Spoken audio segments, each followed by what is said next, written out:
Well, join us as we delve into Eden Falls once more in Chapter 3, The Power of Love.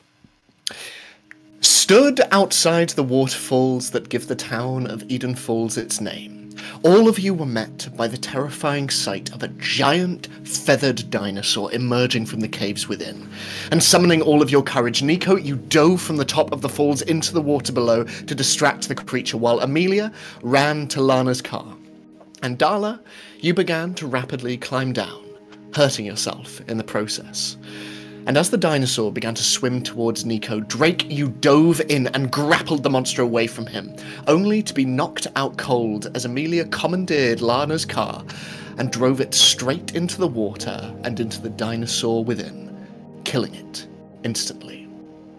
As you all gathered yourselves, dragging Drake from the water, you were all met by Darla's friend, Mr. Jenkins, and made your way out of the forest, heading to the nearest place of safety. Nico's house. Revealing that their mum Meredith worked for the Loop, Nico and the rest of you confronted her, some more gently than others, before you were all asked to leave. Firmly. As Amelia and Darla listened outside, you heard Nico's mum apologise for not being able to tell her son more, and that she promised not to tell her superiors about the children and their discovery. But as Nico headed upstairs to change, and as the rest of you left, Drake still unconscious on the sofa, Meredith called someone to let them know of another sighting near the falls. As you walked Amelia home, Darla, she made you promise to work with her on uncovering the mysteries of the town, before disappearing into her home to spend some time with her sister, June, who asked whether moving to Eden Falls would provide them with the answers they were looking for.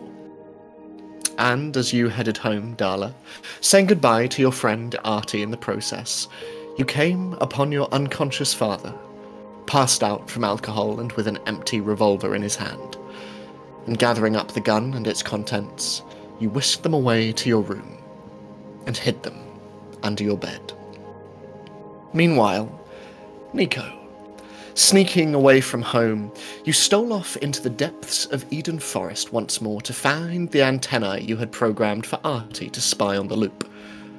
But as you attempted to listen in, you heard another voice, muffled, addressing you directly, saying they knew you were listening, and that you should stop.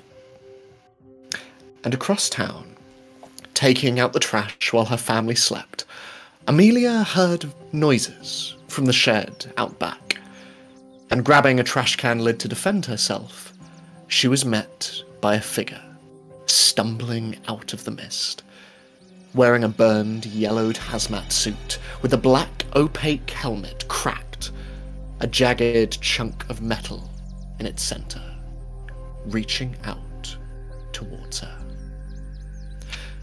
But in Eden Forest, as the sound of the radio moves once more to static, Nico, are you doing anything as you sit atop this hill under the shadow of Artie's antennae? There's no speaker or anything, right? On this antenna? No, so there is just the radio, and there is the stopwatch next to it, which sort of is spelling out coordinates with each incoming message. Is there any way that I could jury rig to, like, send a beep through? Yeah, absolutely. Trying to do, like, Morse code through it? Make a calculate check for me, please. You will need, I will say with this, because this is not its intended use, you will require 3 successes for this. Deal.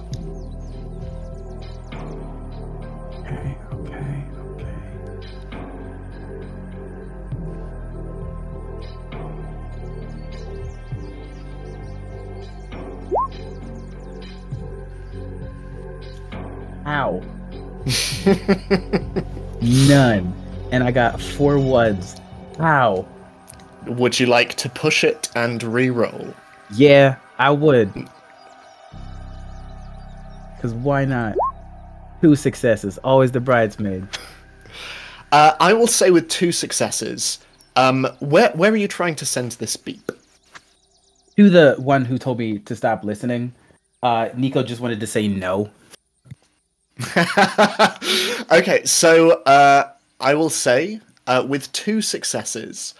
With 2 successes, you are unable to do this, but I will say with 2 successes, you are able to briefly, very briefly, glimpse the first 2 numbers of the coordinate that very briefly flashed up as this voice spoke through. Okay. And I will say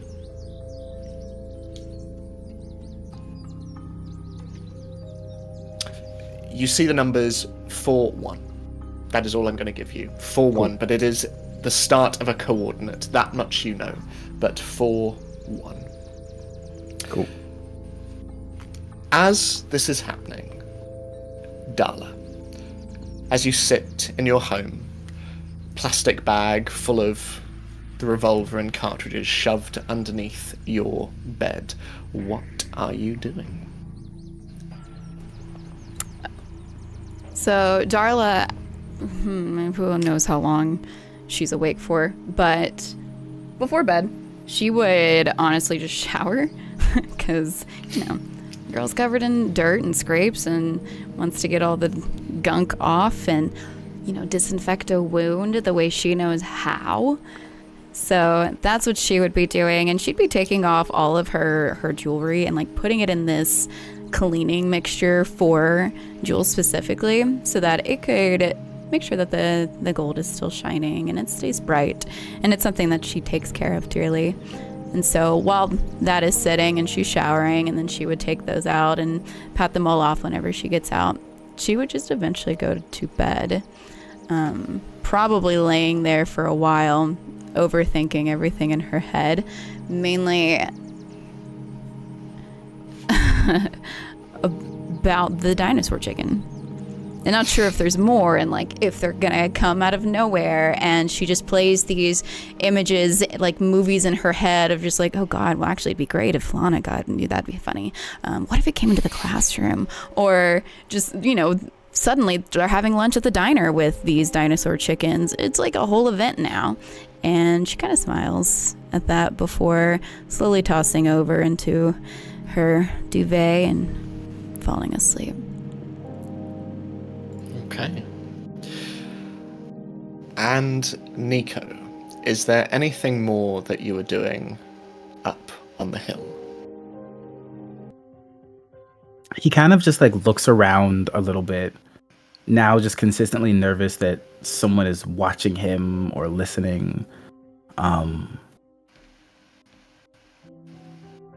He writes down the coordinates and makes a note that someone knew that he was listening, and he's having a moment of processing. What's the right thing to do? Do I tell them? Do I not? Do I tell my parents again? They don't know that I came back out. Should they know? I don't know what to do. And then he just gathers his stuff and then starts heading his way back home. As you do, making your way down the hill, you see through the trees light streaming through. And you see that, one by one, there are vans.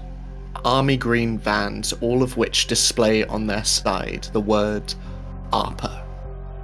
And they are travelling in the direction of the waterfall. That name sound familiar at all?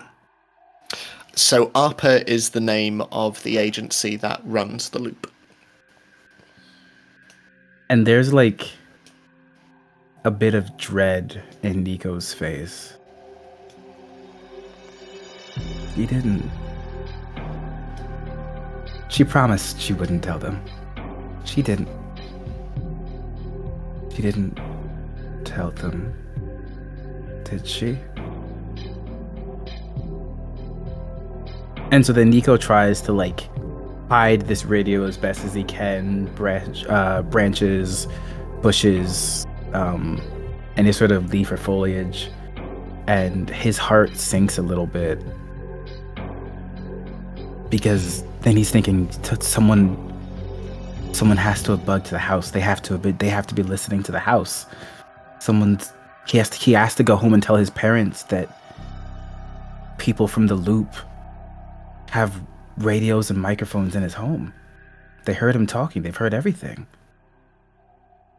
So can Nico make a sneak check to see how well you hide the antenna, if that is what you're trying to You've do? got this, bestie. Come on. Yeah. Come on. Yeah. We're gonna talk about how Nico's now. Shh, shh, shh, shh. You're gonna do it. Oh, well, you know what? I only had. Was I still exhausted since I had seen my mom? No, you wouldn't have been. So you can get rid of that. Okay, cool. I mean, I'm scared because I clicked reroll anyways, so it's still one of them. But I just want to make sure. Okay, so he's scared. I'm so good at this. None. Okay. Do Wait, you want to? Wouldn't it take care of all of your conditions? I Is you with clicked your anchor? reroll to get the. Don't you get a effect? Oh no! I could have used a luck point. You can retroactively use a luck point if you would like to. That's what I did for the other one. So then I wouldn't have had the scared condition. You wouldn't have. So I'll just roll. Is it an extra d6? Yes. Yeah. Ah, that's a 4. Thanks, Sam. No. Yeah, I'm here to try my best. Blesses are nice, y'all. I'm gonna. Okay. You know what? Nico's gonna have a breakdown. Continue, Ed. You throw as much as you can over it. You're throwing bracken, you're throwing twigs, but nothing. It is a tall-ass antenna. It just built up. And for a moment, you kind of marvel at what Artie's built in front of you before you try and make your way without being seen. Can you make another sneak roll for me, please? Yeah. Hey, Ed. Yeah, again. How much do you want to bet that I get no successes again? Look, I love you and I want your success, but I am a betting man. And do you think I'll get a single success or at least or not? I think it might be a goose egg, Gabe. You know what? If I get a single success, boy. I'll confront my mom about the people in my house. Nope. No successes. Oh my god, they're all 5s. Do you have any blesses from last week or the week before? No, I used them all. Because wait, what the hell? What's that +4? When did that come in? Was that towards the end? Actually, that plus. Anyways, I didn't know there was a +4. I don't remember using those. I think I hope you just got a bless from somebody because I can't pull it up. There's for a some +4 reason. towards like the end of the day. I don't remember I used all 4 of those. Did I? I don't think you did. So I don't think I did. I don't even think I saw those. Yeah. You know what? Nico's trying to have a good life. He's trying to have a good long life. I'm going to use 2 of those actually to increase 2 of the 5s to 6s for 2 successes because I'm trying to get home in one piece. So, there you go. You crouch low to the long grass as you make your way through, avoiding the lights from the oncoming headlights that stream through the forest. And as you make your way down the hill, you see off in the distance the falls. Still loud, still overwhelmingly so, and you can see that around the lake at its bottom. You can still see the back end of Lana's car just now resting comfortably above the water. But around this, you also see lights. Lamps have been set up around the area, and vans already there are being met by others, as well as barriers being placed all around. Featureless individuals wearing white hazmat suits walk around carrying a variety of instruments, and there is a strange hubbub in the air. Hushed talking in the distance.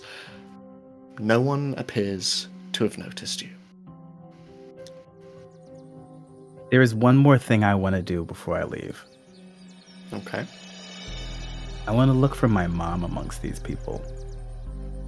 Okay. Make an investigate check. Investigate or comprehend, whichever you'd rather. Comprehend.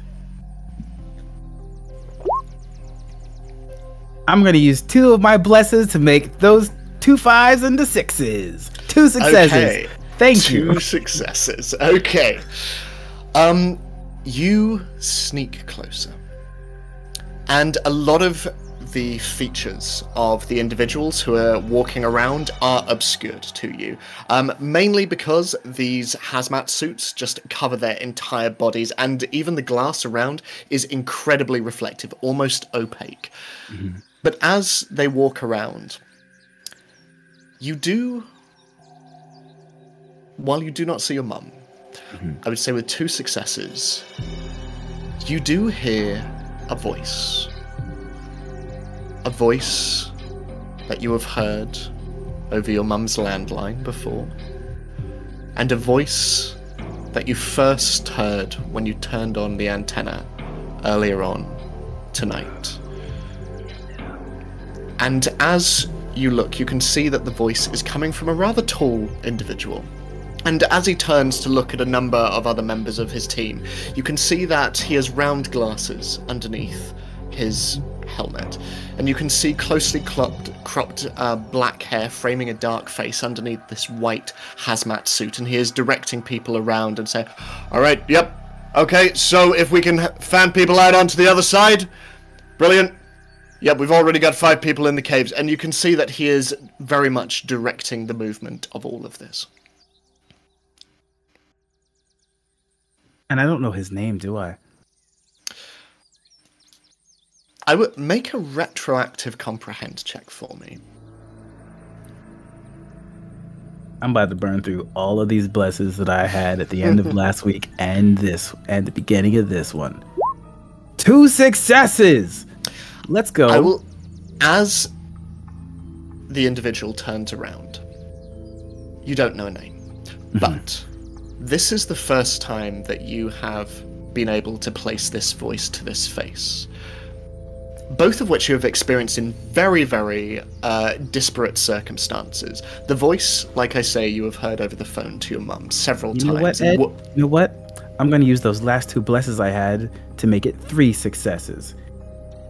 In which case, you have heard this name. You have also seen this individual meeting one of your teachers outside your school.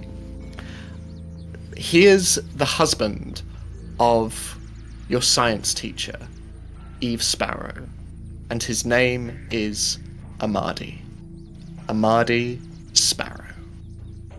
I swear, I was like, if he says Jack, I'm done. I almost wrote Jack. You want to come down to the loop? Oh, God. Okay. Great. And as he stands there directing people around, you can see that another individual dressed in an army green suit, tall, relatively muscled, tanned, and stern-looking. His face sort of looking like one of the Easter Island heads come to life. So square is his jaw. He just strides up to Amadi and is deep in conversation with him. And I will say, with your 3 successes, you hear a little bit of whispering. And as you move closer, you hear the following. It's just like Meredith said. Is the cleanup crew on their way? ETA 20 minutes. You find anything in the caves? And Amadi holds up 2 plastic bags. A bit of green thread, probably from a sweater of some kind. We'll need a DNA match. But this piece of rusted metal. Looks like it's broken off from something larger. How old? We'll need to take it back to the lab for further testing, but if I was a betting man, looking at whatever's in that lake, I'd say prehistoric. Excellent work, Dr. Sparrow. Thank you, sir. And as Amadi steps away, you said Meredith called us in. Yeah, her kid, and some of his friends, we saw this. You know, this is the second time this year we've had kids involved in adult business. Your wife, Eve, she's a teacher. Yep. Yeah. Tell her to keep an eye on the kids. What reason should I give? You'll think of something. Whatever's convincing. If she's asked, she doesn't need to lie. Yes, sir. And with that, Amadi steps away and off into the caves where you can see further lamps are being set up. No joke, Gabe is so invested in this. I want you to just take that to heart, and because I'm like, oh boy. Oh God, that means a great deal. Thank you. Nico is heartbroken because his mom called that in. She had to have called that in immediately after she promised she wouldn't. For them to get here this fast tonight when Nico had just left coming from the loop, that had to have been almost immediate. And this also means that his mom lies, even to him. And I think that's the worst part. Because if she lies about what she says and what she's going to do, when she looks him in the eyes and says it's going to be okay, is that a lie too?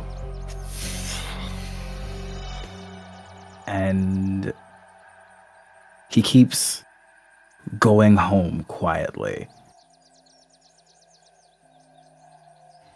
But Eden Falls feels fitting because nothing stayed safe in the Garden of Eden. So even what he thought it meant to be a family, it was going to fall apart eventually. You arrive home, tripping up the front step and letting yourself in. And you see, as you turn to your right, sprawled on the sofa, quiet and unconscious, Drake. His rather long legs, still flopping over the edge of the sofa, and you can see that next to him, there is a small folded pile of some of your dad's clothes. Just Drake was in my house.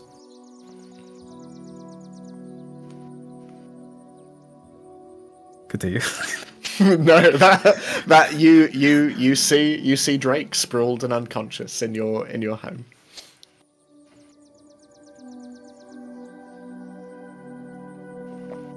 I'm gonna go wake him up at night. Drake, can you make... It's past midnight now. Oh my gosh. Yeah, it's real late. And yeah, Drake, can you make a body check for me, please? Yes, sir. I want to see if you're awake to the world at all. What a way to say alive. I'm just so awake. Yeah, to the world. But to myself, it's different. Let's see. I'll do a move. 2 success. All right, show off. You've been here for 5 minutes. He needed a week to rest. It's fine. Yeah. You got enough backlog of blesses. That's why. Yeah. As Nico, you press at your unexpected house guest's shoulder. Drake, you slowly come to. The back of your head is throbbing and red hot. It is. You hurt a lot, and this is going to take a little while to heal, you feel. But you see Nico standing over you. Oh, ow. Hey, Drake. Hey, Morse code. Wait, what are you doing here? Where am I? What am I wearing? Oh my god, that's such a good nickname. Wait, Amelia. Where's Amelia? She's okay. Okay. Do you, What happened? she's home. Do you like Amelia? I'm worried about her. That's all. There was a dinosaur? That was a dinosaur, wasn't it? Yeah. What? Yeah, so I jumped off a cliff, and then you jumped off a cliff, and there was a dinosaur, and then like it was trying to eat me, and then it tried to eat you, and then it hit you, and you bumped your head, and then you had like a minor concussion, and you were bleeding, but we patched it up. And then Lulu, that's not her name. Luna, what's the hot girl who's kind of a bully? Lana? That one. Yeah. She had a car, and then Amelia took her car, and she hit the dinosaur with her car, and now her car's in the lake. The dinosaur is dead. Where's my feather?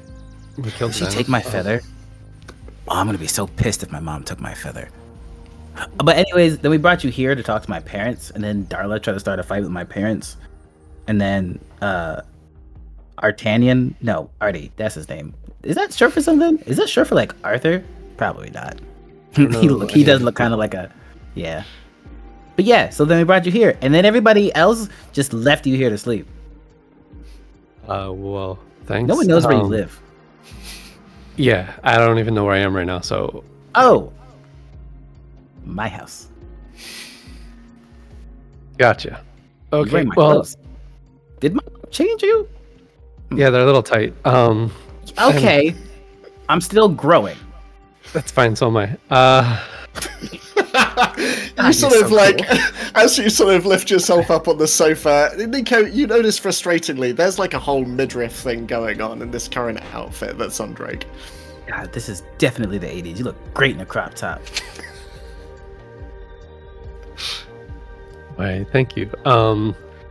Anyway, thank you for saving me, I guess. You're welcome. Bringing me here. Yeah. Where's my stuff? My backpack? You can see there's sort of off to one side, yeah. I was like, I don't think any of us grabbed it, bestie. That's crazy. You know, I bet you already would have. So it's like, this? Oh, thanks. There you go. It'd be great if Lana did. Yeah. Here you go, by the way. You said yeah. Amelia's fine and Lana was fine, even though her car hit a dinosaur. How did they get home? They walked. Whoa. Huh. I was pissed at them when they left my house. Didn't even think about it. They might have all walked home.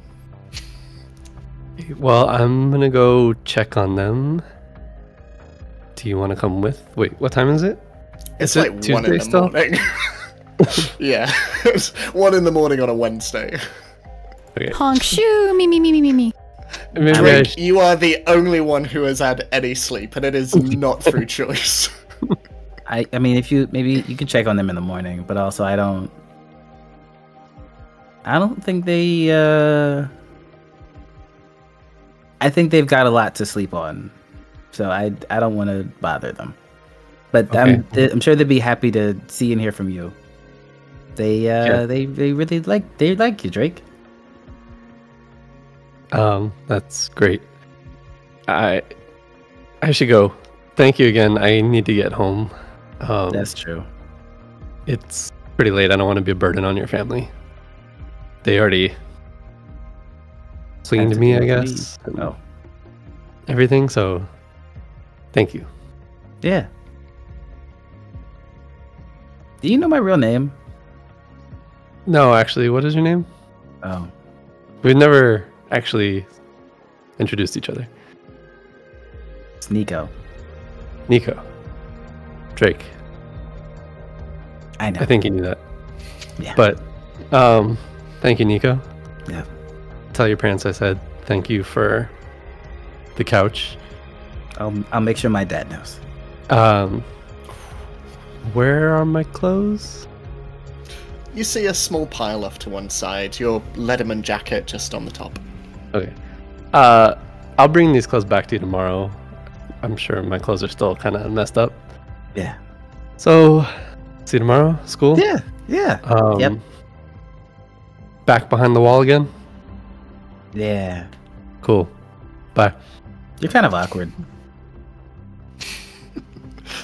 My head hurts. That's okay. I guess the concussion will do that. That's fair. Bye, Jake. The door closes behind you, Drake, and the cool autumnal air fills the night sky as you head home. And before any of you go to sleep, is there anything that anyone is doing before the following day? Yo, that supernatural event got real close. Got real It'd be close. nice to see it get even closer. Is my dad still awake? He is not. No. Good. I'm going to sleep. I can't deal with this. I'm depressed. Okay. So Wait, I'll be when I get home, put everything down, check my bag, make sure that sweater's still in there, put it back in my sister's room, take a shower, check my head to see how bad the injury is, and then collapse on my bed. It's been remarkably but well patched up, and you do have to be very tentative with it. But as you reach inside one of your pockets, you hear a sort of small rattle. And as you reach out, you see that in your hand, tucked into the replacement clothes you were given, there is a small orange pill bottle, where in writing there is just, space them out throughout the day. You should be fine. And then there's a little M initialized at the bottom. Should I do a comprehension check or something to see if I want to take him? Yeah, okay, yeah, make a comprehend check, yeah. Okay, let's see. I'll do... Yeah, okay.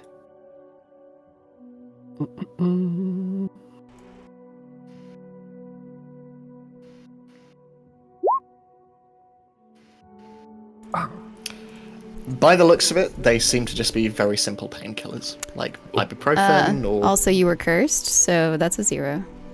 Oh, okay. Yeah, as far as you're concerned, yeah. So, before Ed goes further, you got no info. Well... Yeah, no, they seem fine, yeah. Yeah, Just drugs, you know. I'll just take one. And then go to sleep. You do so. And eventually, morning comes. You all wake in your respective homes. And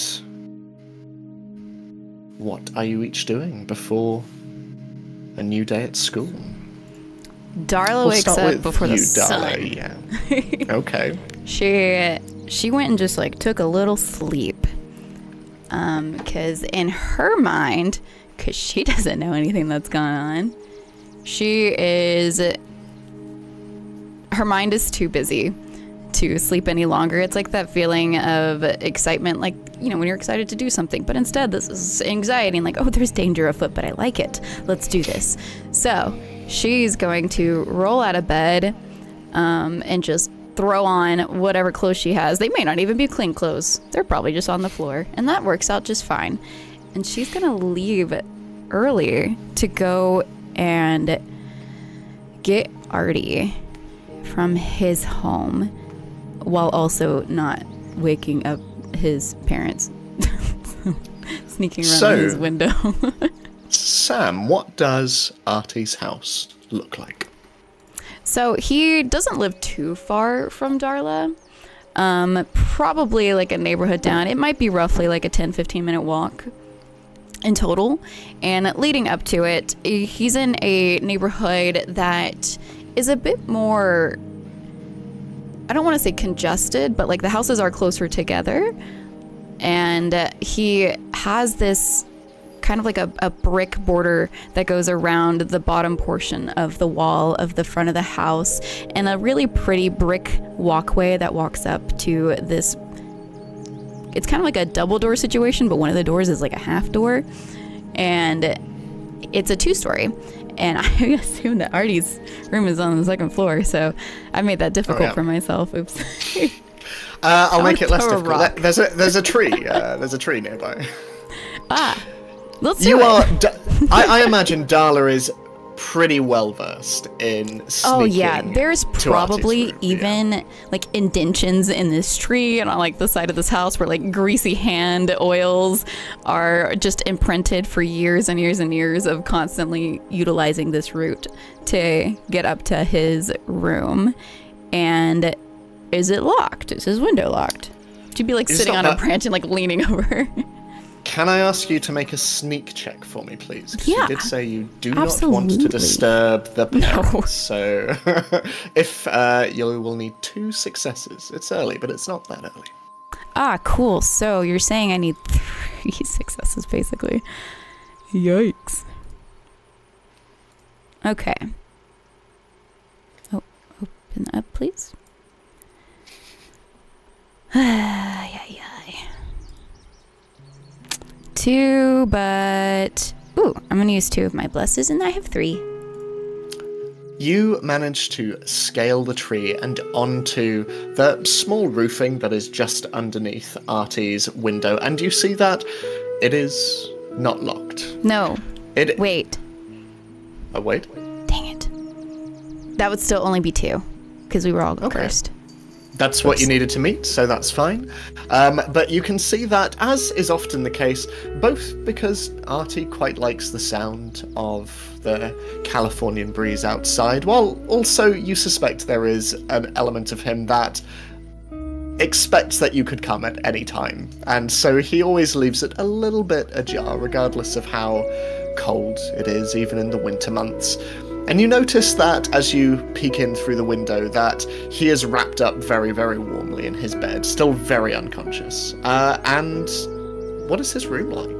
This is the first time we've seen it. His room is so clean, annoyingly clean.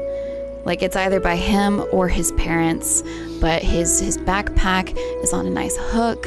He's got on the back of his door like this little shoe rack that's got all of his shoes very nicely lined up. He's got a desk where every pin is in order. The papers, not one of them looks like it's out of place. And he's got like a box underneath it that has just a bunch of trinkets and old electronics and things that he utilizes over time to rip apart to put together for other things. And his bed, so if you're going through the window, his bed is just like off to the left. It's in the corner, and he probably has a bunch of just like movie posters of his favorite, most recent films, and who knows, maybe he's a big fan of E.T. suddenly, too, you know? Amelia can talk about that, see it again. But, yeah, it's a very just cozy but very clean room. So as you peek in, you see he is very, very much asleep. But what are you doing? What Darla does best. Chaos. She... getting into this room as quietly as possible, kind of like in a tiptoe, and there's probably a little squeak because his floors are wooden, and pausing for a second just to listen to make sure nobody was disturbed. She would get close and kind of start hunkering down to his level. She would and shove it in his ear and give him a wet willy. He just immediately, and he just falls off the edge, and there's a as the duvet just flies up, and then as there is a moment's pause, you see his face just come up from behind the bed and just, I told you not to do that! Rise and shine. God, Why is this a little bit? I saw you like an hour ago, Jesus. It's been like, and she's gonna look back at this like a little electric clock that he has with the big red numbers, and it probably says like 4:38 a.m. Yeah, he's like, he also looks at it and just fixes you with a gaze and... What is it? I want to go check out the radio. You said that it was constantly like getting. We literally just Is came right? from there. Yeah, but you don't know what's there now. Okay, give me Before a second somebody to check. finds it. Okay, turn around. She pauses for a second, and then she just goes and turns around. And you just hear like shuffling behind and drawers coming out, and frustratingly you can also hear the sound of him folding clothes and putting them back in as well, as he just sort of like, he is definitely the reason that this room is as clean as it is. No, okay, right, and you hear him take the bag off the hook, and he just pats you on the back, and okay, let's go. Okay, good. And she gets out of the window first, and does he... Yeah, of course, we would hit a supernatural. That's real cute. Good. So, anyway, let's just get out of the window. It doesn't even matter at this point. Okay. I'm actually going to do something a little bit naughty. I am going to pause there. Nico. Why? What are you doing with your morning? This is so messed up. This is rude as hell. This. So, you know what? I assume mom leaves for work early, right? She does, yes. Does she leave before I go to school? She usually does, but not that much earlier. Usually an hour to half an hour beforehand, usually. Okay, so it's a little bit more time with Dad. Nico would like try to act like nothing is wrong, and then wait until it was just him and his dad. Okay. Cool. I will activate the supernatural event after this. So, as your mum comes down, and as she often does, she's putting out breakfast, and your dad is, as he so often is, so early in the morning, owing to the time differences between coasts and his work with Spielberg and Lucas. He is in the other room, and you are alone with your mum for a moment, and as she's putting things out, she looks at you and... You okay? You're a little quiet. Yes. Yeah, I'm totally good. I think I slept funny.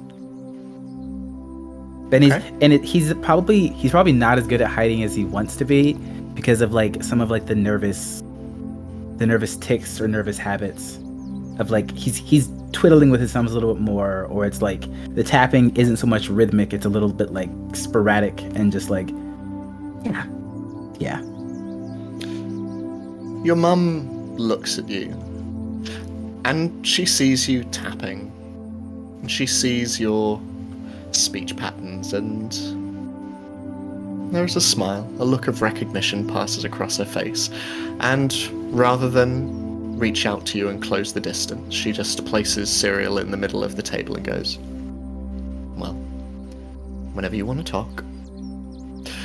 And she turns to the office and, Luther, ready when you are! And she heads off into another room, leaving her jacket and her lanyard, and you also see a number of pieces of paper that were left on the kitchen table as well. She was clearly working when you came down, but your dad comes in and sits down next to you and, hey, how'd you sleep? Not great, Dad. He looks towards the baseball bat next to the front door and back to you. So worried about prying eyes? No. Well, Dad, this, I want to tell you a secret. Okay. And you can't tell Mom yet.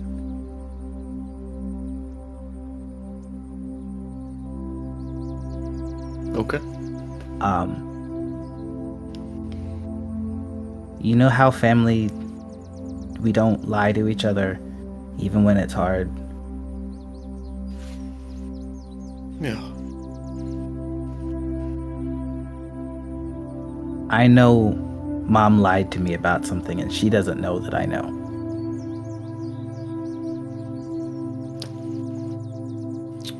And I'm not okay about it.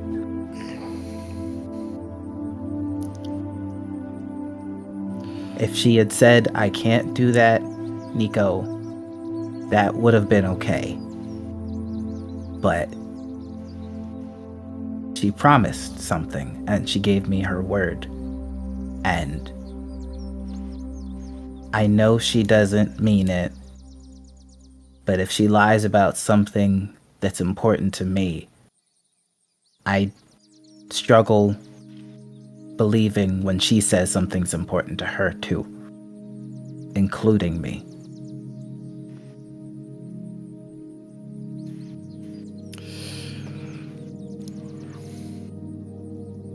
You know, when your mom and I first started seeing one another, this is before you.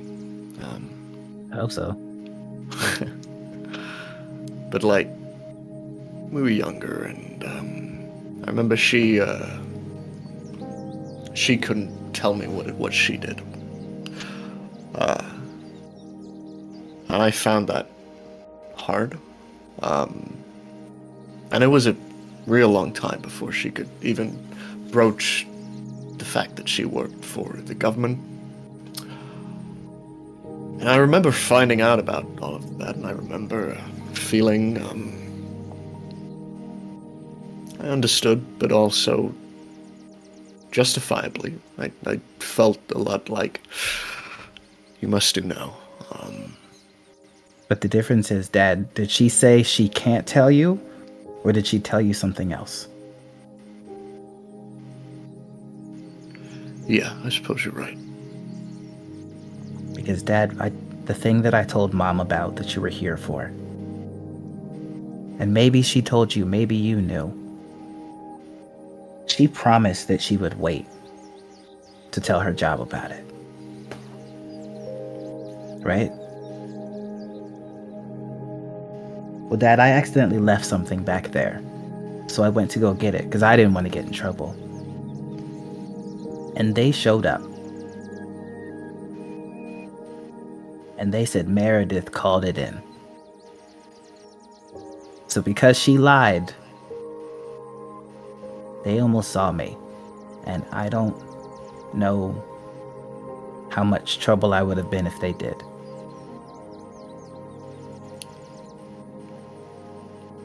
What did you leave? My work notes. The notes about the thing that I was helping the kids I'm trying to be friends with about. We were working on the radio, and they were really excited about what I could do. And I didn't want to leave that, because if it gets wet or rainy or something, then it'll like mess it all up and I have to start over.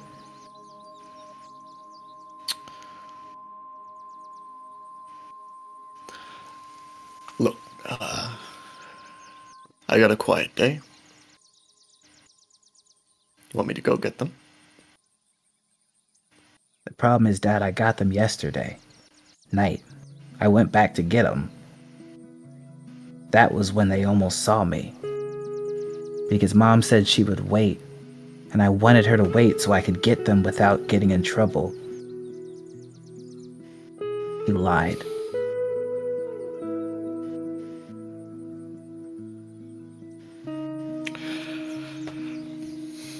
You don't have to do anything. You don't have to say anything. I don't need anything to be fixed. It can't be fixed. But Mom lies to me.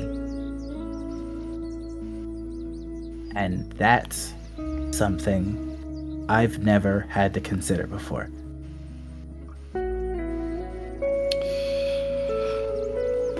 This is the part where most parents would say that all adults have to tell white lies. But I'm not gonna do you the disservice of saying that, because it's not true. You don't have to lie to a kid. I know that. And your mom knows that as well. But I know her job makes it... It makes it complicated, son. Dad, if there's ever something you can't tell me, you can tell me that you can't tell me. But don't lie to me. I don't know enough to lie to you. That's the truth. I hope you never learn enough. Even if it's not the job, even if something bad happens and you can't talk to me about it because it would make trouble or something scary. If you say you can't talk about it, that's okay. That's enough. I trust you implicitly. And I need you both to do the same. I don't need to know everything. But if you can't tell me something, don't lie about it. You want me to talk to your mom? No. Okay. I want to give her the chance to be honest. Because if you have to complain to someone for them to be sincere to you, they're not doing it because they feel bad about it. They're doing it because they feel like they have to. I want her to want to be honest with me. I know but she family does. Yeah, but not enough. He nods and he just places a hand on your shoulder and gives it a bit of a squeeze, and nodding, he says, "Okay, well, I won't interfere. I'll let her come to you. But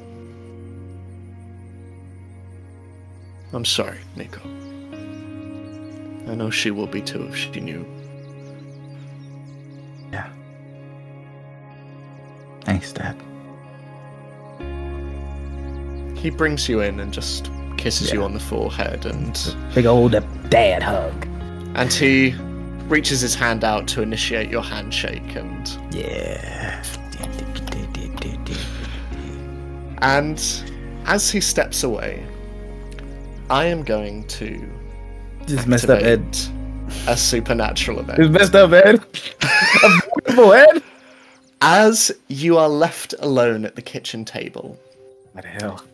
You start putting together your breakfast, and as you sit there, you cast a discerning eye over the paperwork that sits atop the table.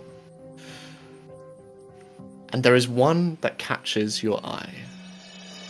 Peeking from underneath one of the brown files that sits there, you see a small black and white photo of a black cube. What the hell? Is this the cube that they were talking about? I want to look at it. Make a investigate check, and we'll see, depending on your success, will be how much information you glean from it. You will get, great. With this being a supernatural event, you will absolutely glean something from it, but... You also have a curse that you have to get through. That's okay. That's okay. I have a curse.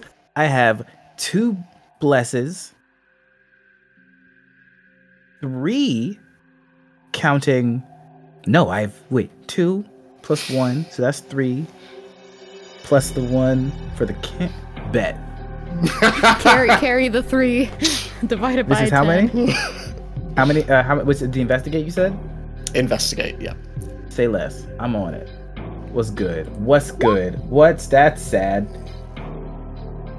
Okay, but 1 bless will make 1 success going by the curse. But then Another bless will make that the other 5 into a success. And then, hold on. How many is it?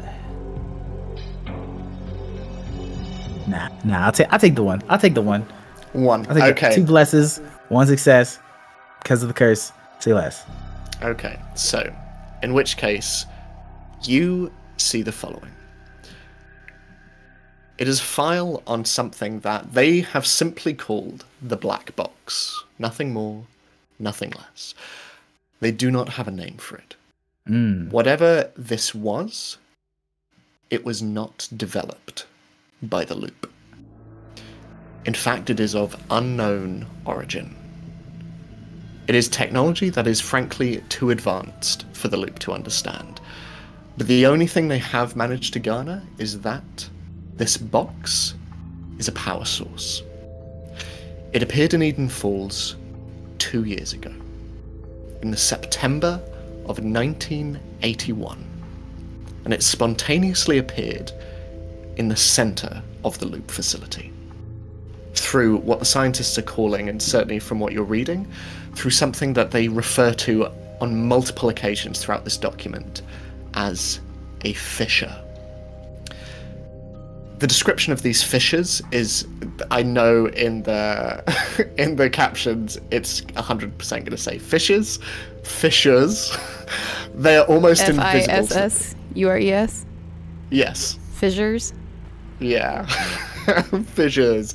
They are Silly almost America. invisible to the naked eye. And what they are and what their origin is very uncertain. However, the one within the loop, since the appearance of the black box, has remained there for 2 years.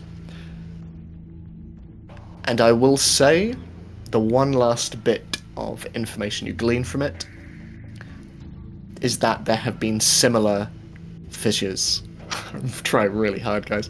There are similar fissures throughout that have been appearing with increasing regularity throughout Eden Falls, and that wherever they appear, strange and unusual items also tend to appear. I will say with your success, that is everything that you glean from that. Could I also surmise that like what we saw near like the body of water was a fissure? So I don't know if you were privy to it, but certainly what Amelia would have seen would. Yeah, absolutely... because the way she described like the light and such. Yeah, no, 100%. That it seems to match. There's descriptions of heat or cool or just changes in temperature directly next to them, and that strange sort of almost opposing magnetic feel around them. So yes, that would absolutely match the description. I hate this place. You start hearing footsteps coming down the stairs. Choo. Cereal. The files are gathered up as your mum just begins packing them into her briefcase and... Okay, well, have a good day at school. Thanks, Mom. You too. Have a good day at work. She is going to bend down to kiss you on the forehead before she steps back and just smiles. And she heads on out of the house. As Drake. It is a new school day. What are you doing at the start of it? Going to the restroom to check my wound. See if it still hurts. Bleeding at all? It's not bleeding. You do notice that whatever was done to you, you can feel like slight stitching. So whoever patched you up certainly knew what they were doing. Thought I wasn't awake for this. Pop another pill. Grab my books. Do a light workout. Right before I leave, just to get my blood flowing. Make sure I don't... It throbs particularly at the back of your head. Yeah, I figured. Oh, okay. Alright, I guess. Go to the kitchen, have some breakfast, look around the house, see that nothing's been touched. No one came home besides me. Cool. And then I'll take off on my jaunt to school. The lonely, lonely life of Drake. You are walking for some time across streets, and you're seeing the town of Eden Falls as you are very familiar with its movements and its patterns and its rhythms. As people wake, they drive out of their driveways and to work, and you see fellow students that you have seen from a distance, never interacted with, walking on their way to school. And as you are walking, and after around half an hour, getting closer and closer to the school, and you can start to see the crowds forming at the end of the road. Yellow buses parked outside. You hear, hey, from behind you, and turning around, you see a familiar face as Lana is walking down the street towards you. Me? Yeah, you. Hi. I thought you were dead, so I didn't expect you here. Luckily I'm not. I heard you patched me up, so thank you. No, Sorry about your car. Yeah, me too. No, I just, and she's looking around and just sort of seeing the students passing around, and I want to say thank you. For what? For trying to protect us. You didn't have to do that, so thank you. You're welcome. Maybe next time don't lure a new person out to the middle of the woods to humiliate them and scare them. I don't know what you were planning on doing out there. Well, it wasn't my plan. But yeah, point taken. Anyway, I'm glad you're okay, and also sorry for pretending not to recognize you yesterday. It was rude. Sorry. Well, thanks. I'm glad you do recognize me. Okay, don't read into it too much. And she just immediately walks off, and as she hears your footsteps, just, wait! And she gets a bit more distance between the two of you, and then just kind of waves over her shoulder.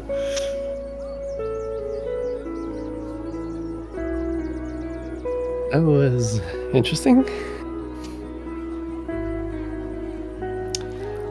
Nico, how are you getting to school? He's probably gonna try biking today, like leaving a little bit earlier. He doesn't know Eden Falls. I feel like he has the route to school in his head, but since he's usually in the passenger seat of the car, he doesn't really pay as much attention of like what he's passing, where he's passing. It's like, okay, I know that it is this route to get here, so what happens if I go this way to get here instead? He's basically trying to learn a little bit more of Eden Falls while he's got a little bit of time, in case he has to like rush back somewhere himself and he doesn't know where he is. Okay. In which case, I will say... Stop making me roll, Ed.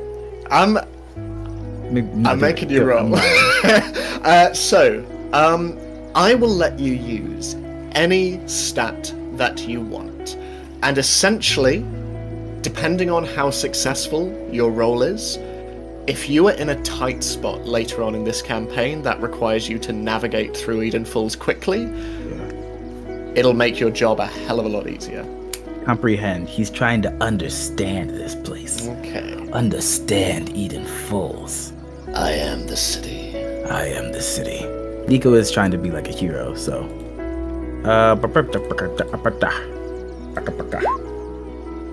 And then I'm going to use one bless to make it 3 successes. Excellent. Okay, so I am going to say with 3 successes, and make a note of this, the next time the next time you are wanting to navigate the town quickly and outpace someone or find somewhere quickly, you can get an automatic success. You will just be able to do that. Okay, real side note, can we talk about how fun that is mechanically of like doing something that gives you a mechanical narrative benefit later? I love things like that. Anyways, continue.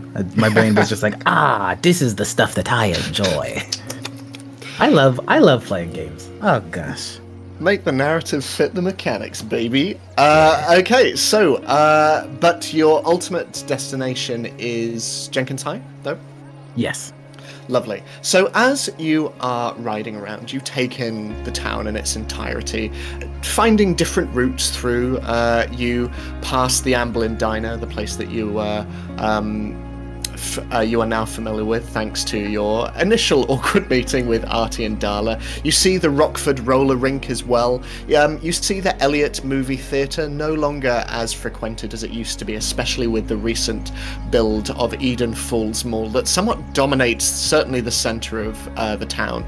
You also see Town Hall as well, this domineering sandstone building that looks out over the town square, in the middle of which there is, and I'm going to be honest, the blueprint for this is Back to the Future, fountain in the middle and a large clock tower off to one side, until eventually you come into the bicycle racks of Jenkins High. And I would say, as you come in, you see not only Lana moving up the steps and sort of not quite making eye contact with you, but enough so that you can see she is avoiding you. You also see coming from round the corner Drake, very much towering above the students all around. He's okay. Looks like he's okay. Oh, he ditched the crop top look. That's a shame. Brandy. Hi, Drake. Very awkward. Hey, Nico. How did you sleep? I'll walk over to Nico so we're not yelling over everybody. Nico is absolutely just yelling. Great. Thank you. Thanks. Yeah. Was it your mom who patched me up? Yeah, probably. She's Well, tell her I said thank you. She's good at patching people up and lying. Lying? Well, I never met her, so she never lied to me yet. But Wow. I'm sorry to hear that she's a liar. That sucks. That's deep. I've never met someone, so I don't know that they're a liar. God. What if I'd never met my mom? That's weird. That's sad. I don't want to talk about that. How's your day going, Drake? Great so far. I ran into Lana.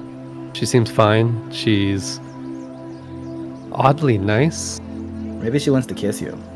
I doubt it. She's been pushing me off for years now, so. Yeah, but what if she likes... Hold on. Do these exist yet? I think they do.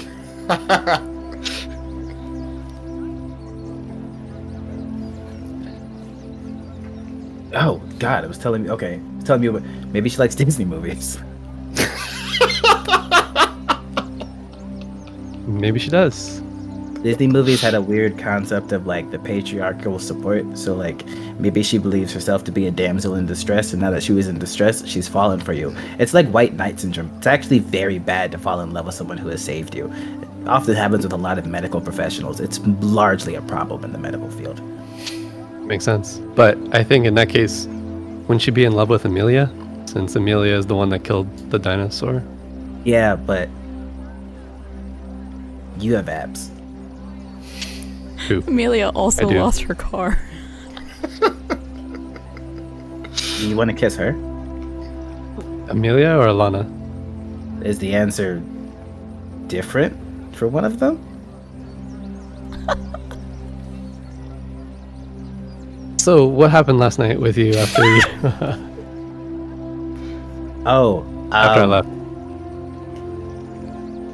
I went to sleep, but before that I went back to the place where we jumped off a cliff, and then I almost got caught by some like secret agents. Secret agents? Yeah, they work for like the thing. Or ARPA? Okay, I didn't know we would just say that in school, but yes. Well, I mean, yeah. Right? Why you know about that? We live near the loop. It's kind Okay. of... Look, I don't. Yeah. Maybe you don't. Drake, are you a spy? You have to tell me if you're a spy. I don't think spies have to tell you if they're a spy, but I am Yeah. not a spy. So that sounds like something a spy would say. Are you a spy? I don't think spies have to tell you if they're a spy. Exactly. So Oh. I don't know. How would I know if you're a spy? No, I'm not. I'd be terrible at it. I don't know. You know a lot about tech stuff, and you send Morse code messages outside of school. Yeah, it's because I You- read. When you read and don't have friends, you find a lot. So, what's your day like today? Wow, we do this a lot. We say something and then change the topic. This one thing's getting comfortable. Darla I sucks. have to get to class. You have to get to class. We should find Amelia, make sure she's okay. Find... You said there was another girl and guy with us? There was an Artie. And then a man. Artie? Okay, well, we can go to art class and find this person.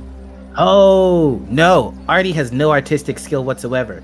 He's Oh, a his dork. name is Artie. He's not Artie. I got it. Yeah, Okay. it was Artie and then the bench. And then the bench? Yeah. Okay. I don't like cursing. Oh, gotcha. Well, we can find the bench, too. and- It's funny when Make- someone else says it.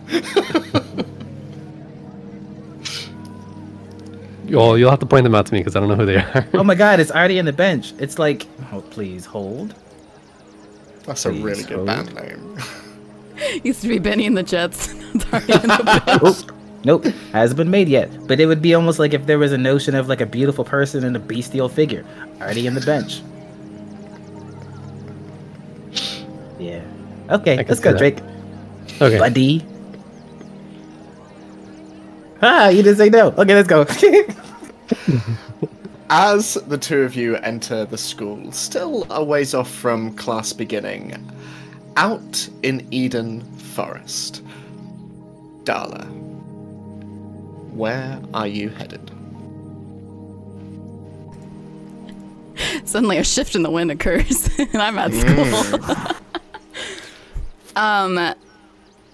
Well, hours in the past from that moment, I would have probably more so Artie showing me where the location was, because I wasn't really paying attention of where his radio was. Okay.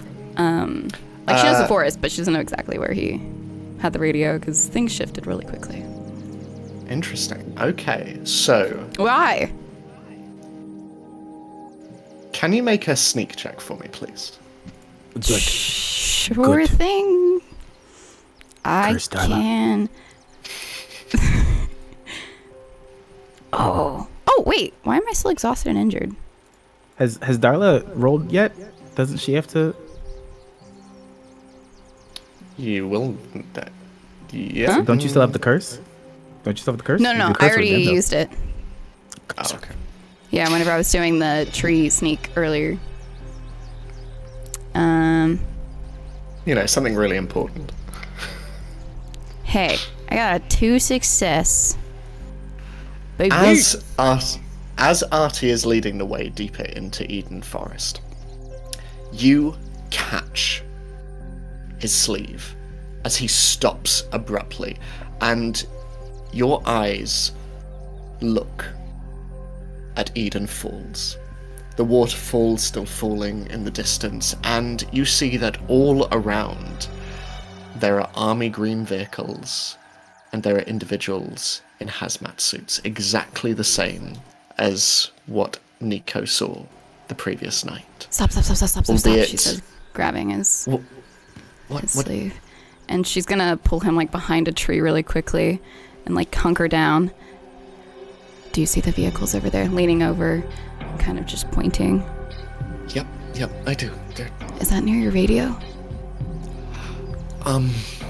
so...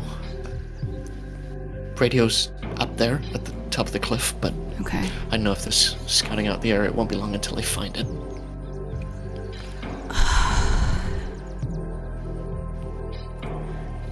Okay.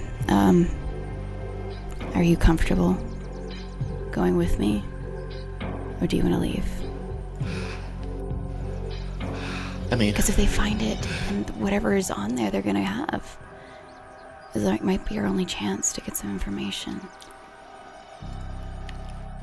Okay, so, Okay, so now...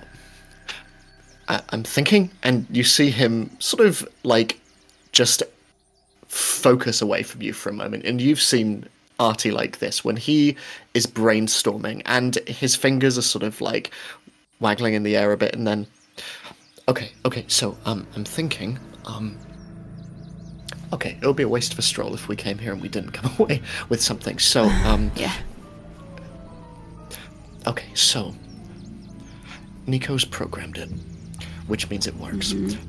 If I can jerry-rig something, it's not going to be as powerful as just having the antenna there, but if I can work it so the radio is just putting out its own signal based on, you know, the programming that Nico has put into it, I might be able to make something portable that we can listen in wherever we are. Have something on you? Did you bring anything with that? I mean, I've got my bag, and my bag always has tools, and I'm gonna need time, though, to do that. At least 10-15 minutes, so... Okay, well, then I will do lookout. That's the best I could do. Wish me luck. Good luck. And she, like, puts her hand real heavily on his shoulder and kind of grips it. It's like, you've got this. You're the smartest. Well, until you say yes to things like this with me. Sorry, that was a little dumb. Okay. Okay, wish me luck. And Yeah, with that, he just keeping low to the ground. And I will say with your earlier 2 successes, this bleeds over into how quickly he is moving up the hill. Now, Artie can't roll. So I'm going to ask the person who is closest in skill set. Nico, can you make a tinker check for me, please? Yeah, bet. Go, Artie, go. I've never wanted to roll solo in my life. Why, I yada? But you know what? It's going to be great because it's not me. 1 success. Hilarious. Woo. I don't even feel bad. Okay, so I will say that as you sit there watching Artie creep up the hill. Well, hold on. Sam, should I spend a luck point and re-roll? Absolutely not, but since he's my best friend, can I actually spend a bless point on that 5 and give him 2 success? If you want to sacrifice one of your blesses, I'll allow it, yeah. Yes, because I forgot about all the ones I had the first session, so I have enough right now. In which case, Artie immediately hunkers down, and he dips out of view for a little bit, but he is working away quickly. You can see him reworking the wires that feed into the antenna that he has built, and you can see that he is, with the stop clock to one side and also the radio, he is just trying to bundle them up in as efficient way as possible. It is around 10 minutes of him doing this. Okay. You are watching. Can you make a comprehend check for me, please? Yeah, I'm not good at that. that one's a bit of a struggle. What am I trying to comprehend, by the way? Am I like trying to hear, see? You are trying to see if anyone is seeing Artie, and indeed the antenna.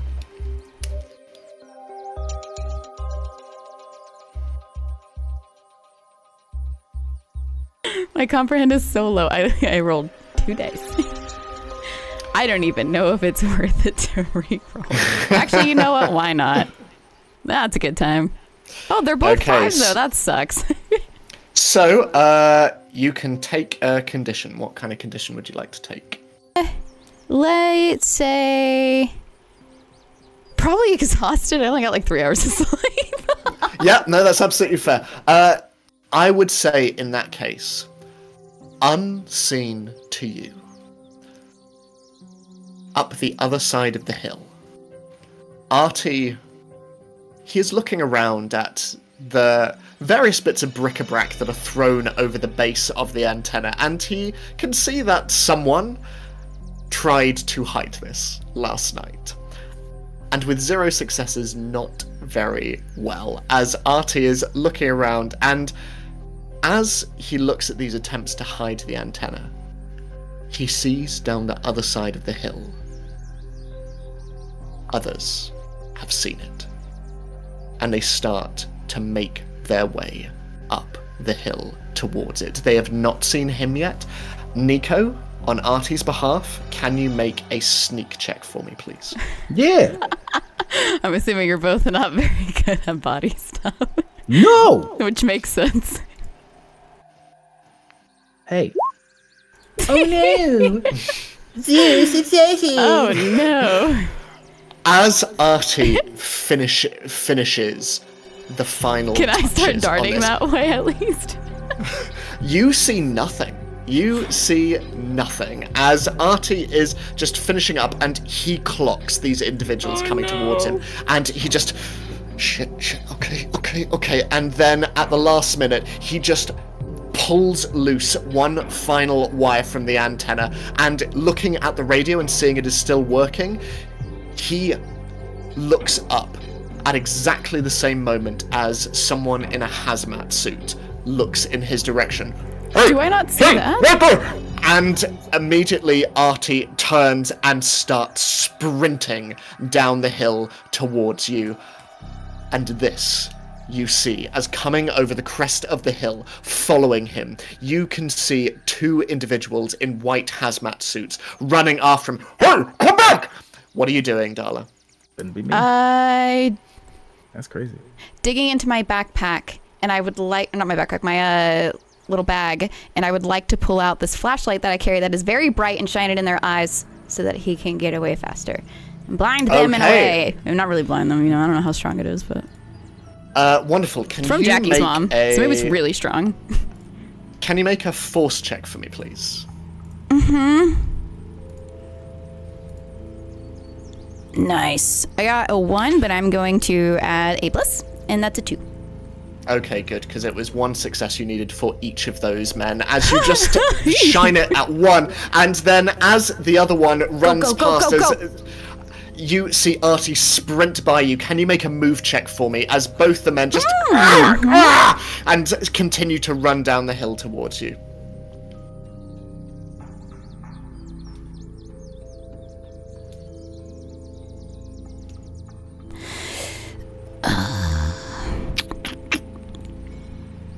And did you say Artie also make a move check? I didn't know. Okay, just want to make sure. Because I'm distracting gonna be them. Oh, I don't want to use another luck. My note sheet is so messy. What are you doing, where is Darla? Artie? This determines if I use something. Artie has moved past you, and he is running through the trees now with the radio under his arm. He is sprinting. Oh, he has a radio. He has the radio on him, yeah. Okay. I'm not gonna use something. Wait, what is this move for? Or will you not tell me? This is to see if you can get away. Oh, baby. Okay, I'll use a luck. Okay. You turn and you trip as your head hits a nearby rock. You are injured, and for a moment, everything goes black. And that's where we're going to take our break. That's wild. Come on, darling.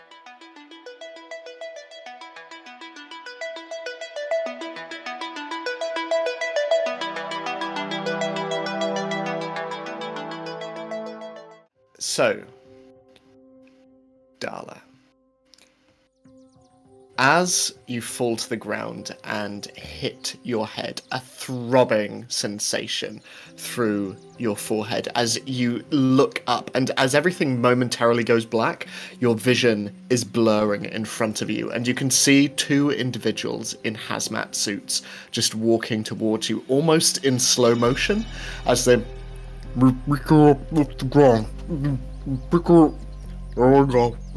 Up you come on, and you slowly come to, as you are just dazed and confused as you are standing there, as you just hear voices. Who are you? Who are you? What's your name?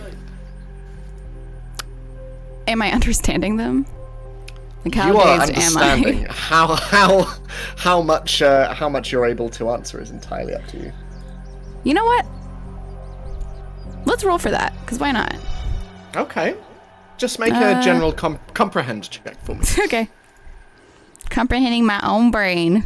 ain't nothing. That seems about right.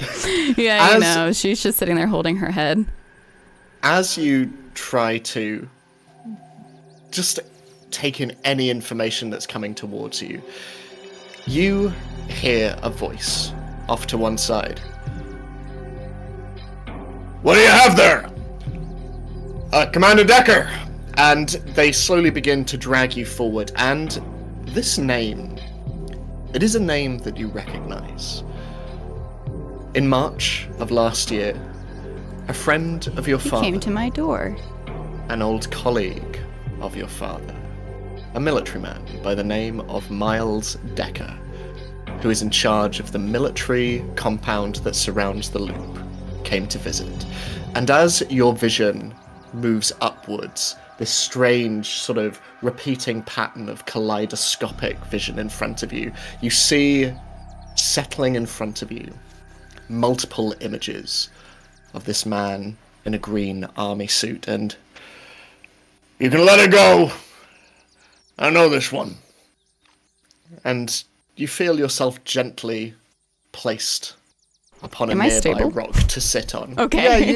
Yeah, you are sort of. Like, did they just make me stand up and I fall over like a goat? And as you sit there, you hear footsteps moving towards you as kneeling into view. Hell of a bump.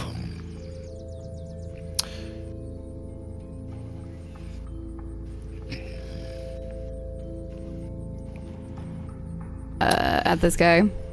She's like, yeah, just a little bump. Do I recognize who he is now? Like, would she... I'd say you probably would, yeah. Cool. Yeah. So she's just looking up at him. And what are y'all doing out here this early? Could ask you the same thing. I'm running around with my friend. Where's Artie? Scampered somewhere over that way. Yeah, because your guys were chasing him. So, you just running around with friends? Yes, I've been doing it all summer. School nights as well? She looks up and barely, like, dawn is slowly breaking. It's not school night, it's morning. Even I can tell that. He smiles and... You know, it's funny. 2 incidents in the last year. And you and people you know appear to be at the center of them. Well, I am one who doesn't like to go to school, so I'm bound to be somewhere, right? You sneaking around? Well, it depends on what you're asking. What I'm sneaking around doing. I'm asking what that thing is up there. And he turns and you see he is gesturing towards the antenna. You know, I'm not gonna lie. Everything's a little blurry right now. I can't exactly see what you're pointing at.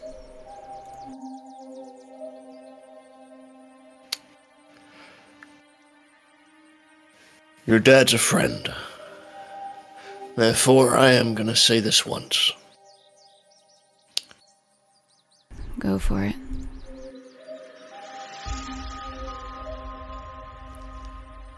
Don't be curious. Not in this town. Okay. She sits up and just kind of rolls her neck a bit. Is that it? You feel better now? Can I go? I have school. Go learn something about the world, Darla Oaks. Jenkins High is waiting. A joy. And she just kind of gets up. How close is he to her right now? He's fairly close. He's stood up, but he's only a couple of feet away from you. She like bumps into him as she gets up. Very purposely. But He probably realizes, doesn't shift him at all. But and he just watches you leave, and as you move away, and eventually you see Artie pop out from behind a bush. You turn away, and you look back, and you see Commander Decker looking after you, nodding. You see this, but what you do not hear is him turn to someone nearby. can I try to hear? No, you are far too far away. Can Artie try to hear with his that he ran away with? Pulling at straws here. You see him turn to someone you do not hear, but he is whispering to one of his subordinates. See what they took. And he heads off back towards the falls. Do we notice that person look at us, or are they smart enough not to? Make a comprehend check for me. Okay. Oh, I'm super hurt. I can have it soon. You're so... Oh, baby. She's having a... Not one. All right. Nothing. Artie, you sort of collapse a little bit, and Artie just... Oh, here we go. I'm fine, I'm fine. You walk, and where are you headed? Are you doing anything before you head to Jenkins High? Well, because her house actually, like from her backyard, you can see a bit away, but you can see the loop like through the trees from her treehouse. So she wants to burn some of these daylight hours they have before it's actually school time and head back to her treehouse where she has like some first aid stuff. Because I don't know what kind of goose egg she's got or blood, but, you know, it probably should be cleaned up before she goes anywhere. And she wants to see what Artie got. So as you're patching yourself up, Artie is in the other corner of the tree house, and you see him sort of looking at his watch a little bit, and I have a almost perfect record, so if we can not miss the first class. Yeah. And she's got like this broken glass on the wall for like a mirror. And you can just like see her just like piecing together little bits of tape after she's wiped away blood. And it's kind of like coagulating a little bit underneath. You can see the clotting, and it doesn't look like a professional did it, that's for sure. But as she just finally like kind of moves her hair a little bit in the way of it and looks back at him, well, then we better get going. Look, come here, I'll patch you up. And he just reaches forward and, pushing your hair to one side, just starts dabbing your forehead a little bit. That stings.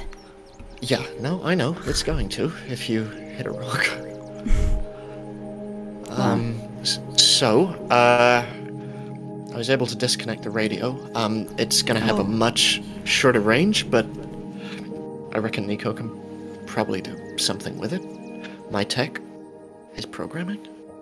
Yeah, we're lucky that they didn't find it before you were able to do that. Well, they might figure out what the antenna is meant for, but not what we're listening in on, so... Well, we can do our best to make sure that doesn't happen. I don't know how yet, but... Yeah. Oh, also, Ed, GM question. Would, Mr. Decker, he would know Artie's dad, as well? He would, probably, yes. Yeah, he would. So, I assume Darla probably would have told him last year, like, who came to her door and filled him in on who was there. Yeah, so he's back. I haven't seen him since last year, though, or since he tried to get my dad to work there. Well, you know, military families tend to stick together. I mean, I guess. I just don't know what they're doing. It's just so weird. Well, in hazmat suits? Like, what are they afraid of touching? well, hopefully, and he lifts the radio, we should have a better chance of figuring that out now. Yeah. And hey, if that can't give us any answers, we can at least use it to hit someone else upside the head. Looks pretty solid. Yeah, just keep it away from Lana. And he puts it in his bag. No, no promises. No promises. Okay. Shall we go be good citizens? Yeah, I am not leaving your side today. Especially after you were getting chased. Fair enough. Okay. And with that, he hops out of the treehouse and begins to just climb down and begins to head to Jenkins High. And she follows. And I will say, with the time dilation between the two very disparate events, you arrive just as you see Drake and Nico heading up the steps towards the school. No sign of Amelia, but you see the two of them. Oh, jeez. I don't even think Darla would notice that Amelia is not there. She doesn't know her bike or her bike rack or anything like that. So, she would not yell out to them, but she would point them out to Artie. Oh, there's Nico and Drake.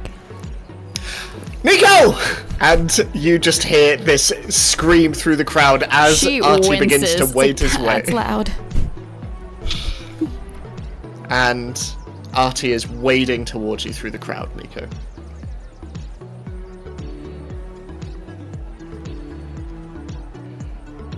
Artie!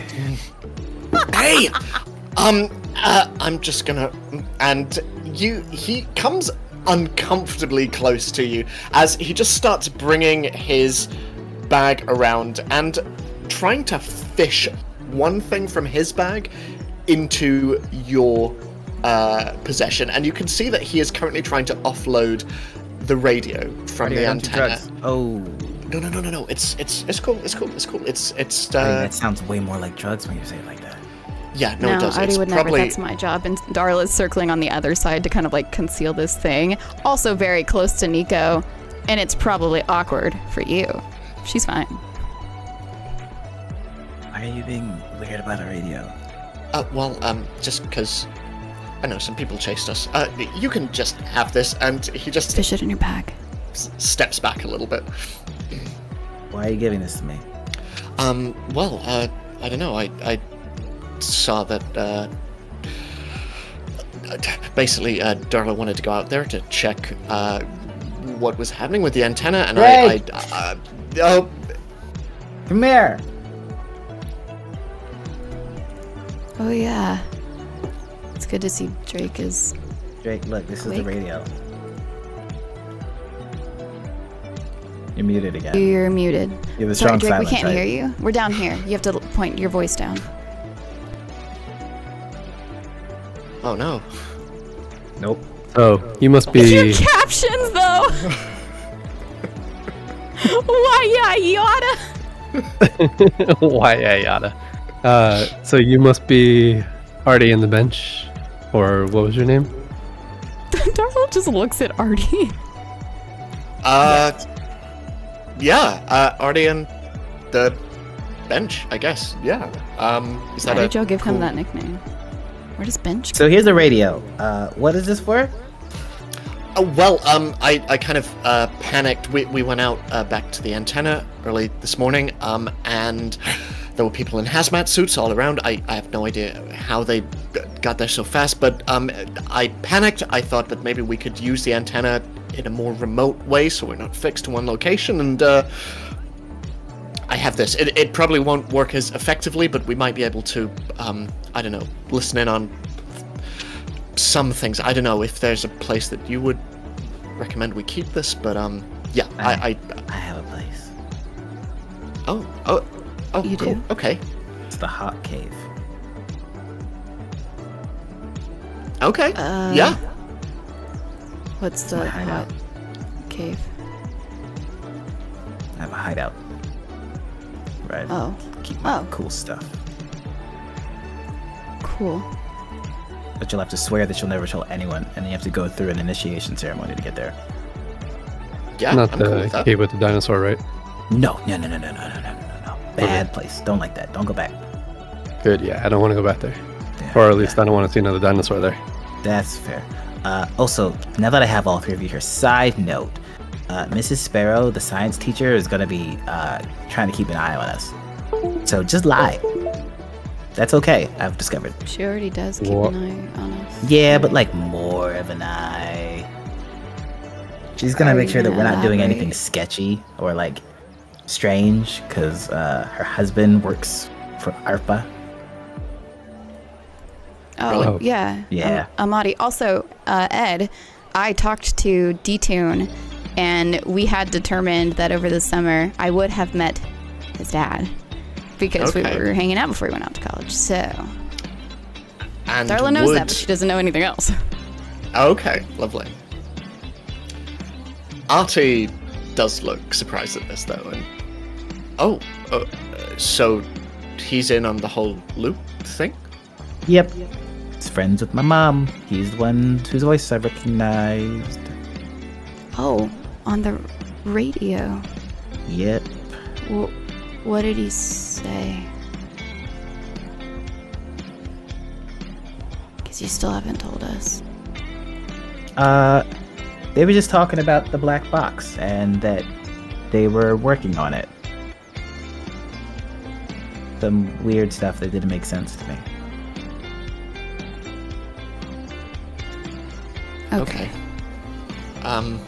Also, there was a voice that said it knew I was listening. Sorry. Right after you heard. No, You I guys went did? back last night. What time did you go back? It was like 1 in the morning. Did you try to hide it? What? Yep. Yeah, no, it was great. It was well hidden. I had trouble finding it again. Wait, Drake, and she's turning to Drake. Good to see you're alive. Did you go too? No, I think he did that before I woke up. I did. I came back and woke him up and then sent him home. Yeah, so I don't really know what you guys are talking about. Oh. Super secret organization is working on a weird like loot thingy where there's a lot of bad stuff because this city is cursed and terrible, and everyone here just turns into a monster if they're here for more than 3 days. Or like not a literal monster, maybe like a metaphorical monster. Some people it takes longer. I mean, I've lived here a while, and Drake, I know it's nice to properly meet, but we've like lived here, I think, roughly the same amount of time, I think. Well, maybe Artie, you're just an angel. And Oh. Drake is just built different, so Darla has also been here a while, right? As long as I can really remember. Yeah, we're not Because monsters I yet, was born so- here. that makes sense. Yeah. But okay, so there's monsters, metaphorical and real, Mm-hmm. and there's secret organization Also a box from that's maybe aliens. and a box from aliens. Well, And so dinosaurs. that's what we're trying to determine is where the box kind of comes from. Like, obviously, we know it comes from the loop, but it's like, who made it? Why did they make it? What are they really using it for? Because last year, it just basically setting everything electronic haywire. Things. There were a lot of blackouts. Is that I why? didn't know. Y'all heard about that? Okay. Well, you were there, Drake. Yeah, is that why all the random blackouts were happening last year? Yeah. Did you not watch the news? The mayor was on there. Oh, oh boy. Oh God. And she looks at Artie. There's a lot of stuff I want to trust y'all with, but I don't know. I don't How know if we should comfortable be you'd talking about be. this right here on the steps. Yeah. Has the bell rang yet? Not yet. I had the queue lined up for just a moment. But as you're saying this, Artie looks around and, yeah, maybe, so, Nico, you said you have, like, a hideout kind of thing? Yeah, it's kind of on the outskirts. It's like higher on a hill. Oh, well, perfect. That's great. I mean, that's the whole reason I chose the hill in Eden Forest to begin with, was, you know, cleaner signal. Where is it close to? I don't know, Does Ed. it- Where's it close to? Does it happen to be near the Entirely up west to you. side of town? I think Nico's parents live on the east side, right? They do, yeah. It's on the east side then. It was closer to where he lived. Okay. Yeah, it's on the east side. East side. He said that out loud. That? Well, okay, we can talk about stuff after school at your hideout. So I have some information as well. Not sure if anybody turned on their TV last night. But, and she looks at Artie and Drake, because y'all might know. Well, actually, Artie for sure would know, but Drake might know this name too. He would. But I can't assume your character. But John's back. John. Logan? Yeah. I see. But his dad's still in jail, right? That's at least what the news said. But his aunt's back. So. Nico, real quick, sorry. So Robert Logan was the guy who was behind all the Black Buck stuff. In March, John was his son and went here, but then he just kind of left. So he's back. He's in Eden Falls. Yeah. Oh. I sold drugs to John last year. So, if that tells you anything. No. He's a rich kid. Real Oh. rich. Yeah. I guess I also should have said I overcharged him. So he's like depressed? Well. I guess. I love that everyone was like, well, Going Where's to Amelia? right for the wrong reasons. Does anyone know where Amelia is? Did she get here early? I've been She asking seems the like same early thing. type. But I Oh. wonder if she's just out sick. we have science class later together, so we should see her there.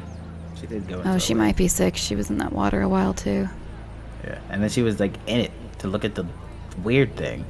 Yeah. Oh, and she hit What do you mean? her head as well. And as Darla moves her hair, you see this like bandage of a very fresh wound. Jeez, you okay? Is Amelia okay? I mean, your face. Is it okay? Sorry, that was Sam. Yeah, and I'm. Oh.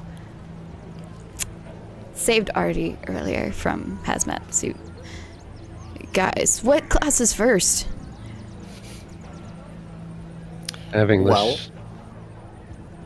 as the day begins, I will leave it up to each of you as to what you want to be doing today, what classes you have, what anything you want to do during the breaks, during lunch, anything you want to do at all today, entirely in your hands. Nico, I'm going to start with you first. Great. There's probably like general like English, history, computer science lab, and he's doing okay, but he's like having trouble focusing a little bit. So it's more that like he gets his work done, but he's not really hearing anyone else when he hones in. I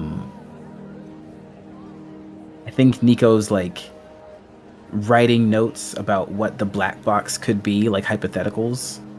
Hearing about like it was able to shut off all electronics, which sounds similar to like an electromagnetic pulse, but it had to pulse in a way that it didn't fry the electronics entirely. It just shut them down. Did it shut them down by absorbing it? Was it functioning almost like a magnet, where the magnet frazzles the electrons when it's within range, but if they put on a shielding, like, so he's like theorizing aggressively in this notebook when he's not focusing on anything else. Also,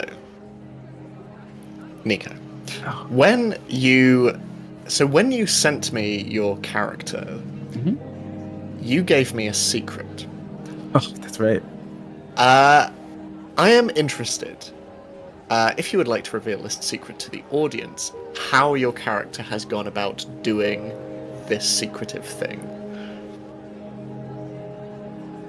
Was that my? Let me make sure. What is? Is that? It is. Sorry. Is it? No. It's good. You can hear. It is to do with the faculty of the school. Oh.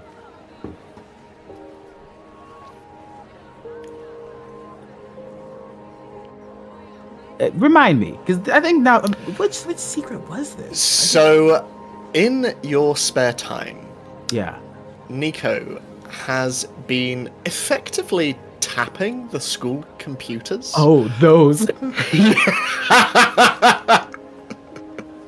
So, how have you been monitoring this, and what kind of things have you found out over your time in Eden Falls and Jenkins High? That's okay. So it's like whenever he goes to like the library, like using that as using a public terminal to log into like that back end that he has. Oh my god, that's right. And he actually would go in. He would be like try to get Eve Sparrow's login information to check her messages to see any messages that she's got from her husband recently. Actually, see if like he would send any through that or like any update. That is so smart.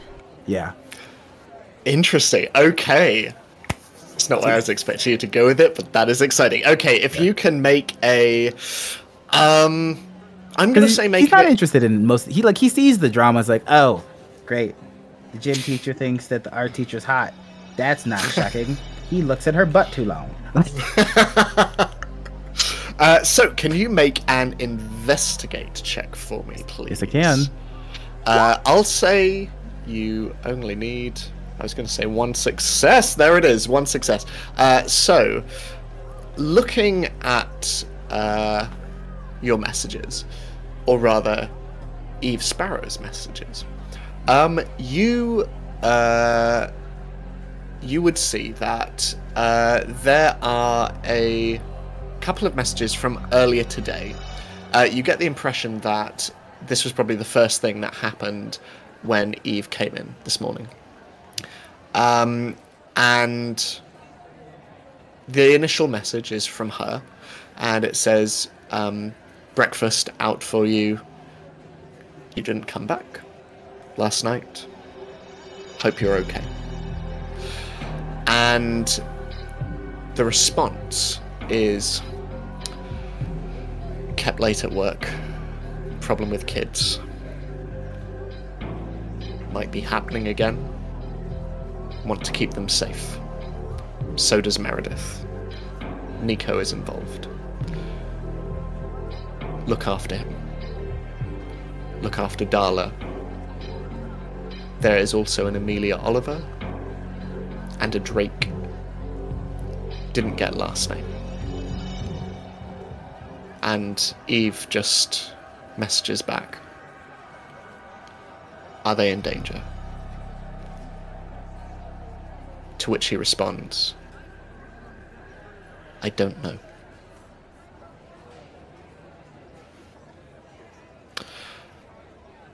So that is all you find in hers. Are you looking at anything else at all while you are on this terminal? Yeah, I want to look at Darla's grades.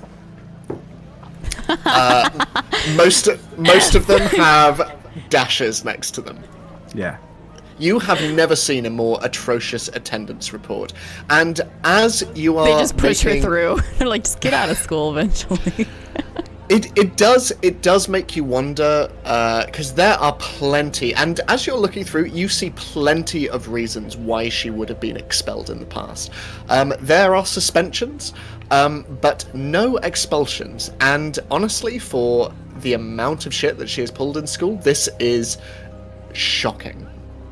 And you find yourself gravitating towards Principal Hughes and some of his messages, and you see that there are a couple of complaints from teachers, like, why are you keeping her on, like, she's a disruption in class, she's a disruption out of it, and very frequently the response seems to be, it's what she wants.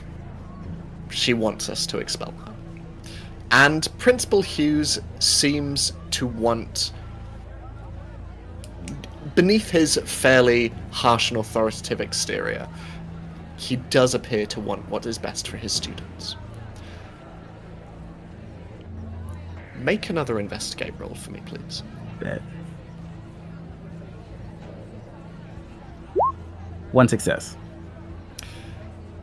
As you are about to log out, you see within his messages, and we're talking very rudimentary, like 80s style emails, but you see messages back and forth between Principal Hughes and an email address.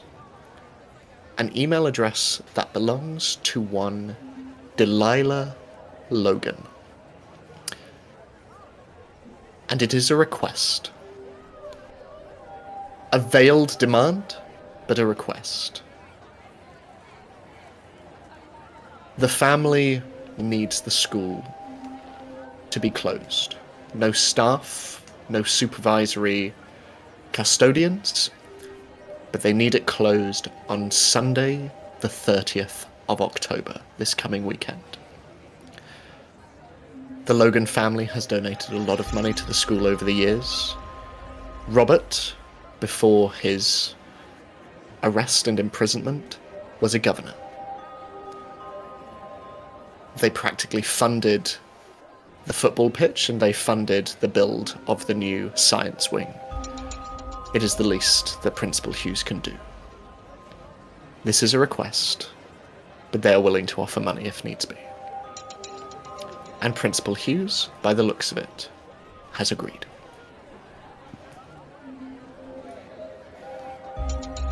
You can tell me if this would or wouldn't work, Ed. Mm-hmm. I want to put a little virus into the system. Make a program check for me. Deal. Do a whole and it's Trojan, just baby. it's literally just like one of those things where like it pops up really bad ads, and when you click one, it just makes another one. It's like, you think click here to be cool. No. Just Nico's head, like in GIF form, just like. You know what? The I'm movie gonna wasn't made add yet. one of my last blesses to make that 3 successes.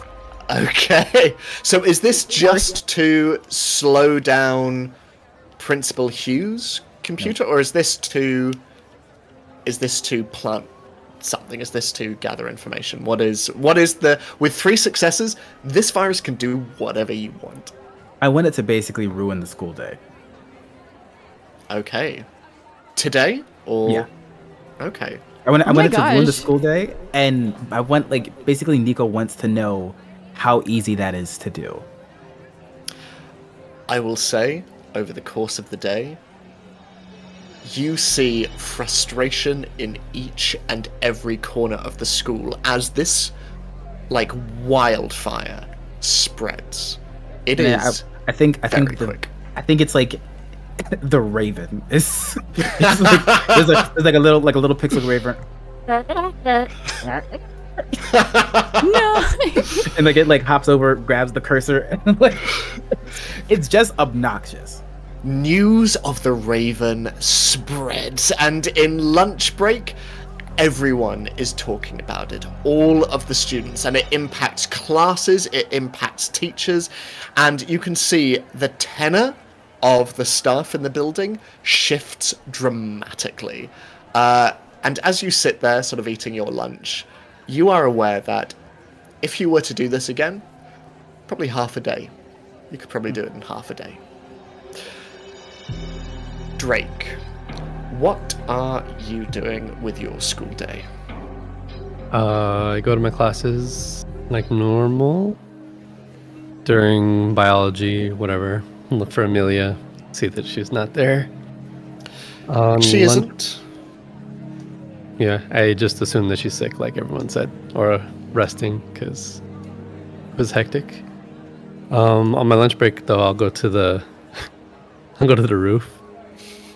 And while I'm on the roof, I'm gonna pull out my sketchbook and try to sketch down everything I remember from the night before. So, the dinosaur, the cave, the blood on the floor, all the carcasses in the cave. Sketch out Amelia and Lulu. With the whole, like, Jurassic World stand back pose in the middle. Maybe even sketch, if I have time, this body flying off a cliff into the water. Just a blur. Because that was pretty much all I saw. Yeah. No, you go. Oh, yeah, and I was going to say, and then kind of ponder over all the ridiculous nonsense and craziness that's going on that these people got me into. I will say, as you're on the roof, you hear a from behind as one of the fire escapes opens, and you hear the familiar voice of Mrs. Sparrow. We have to stop meeting like this, Drake. I had a feeling you might come up again. Yeah? I'm not. Yeah. I'm not an addict. No, I'm sure. It's got to be stressful with all these crazy kids. Yeah, it is. Hell of a bump. Yeah, I bashed my head while I was swimming last night. Mm-hmm. If anyone ever tells you to jump into a lake, don't do it. I wish someone would have told my son that several times. Oh, I'm sure. You okay? Yeah, it's just... there's a lot going on. You want to talk about it? I don't really know what I can say about it.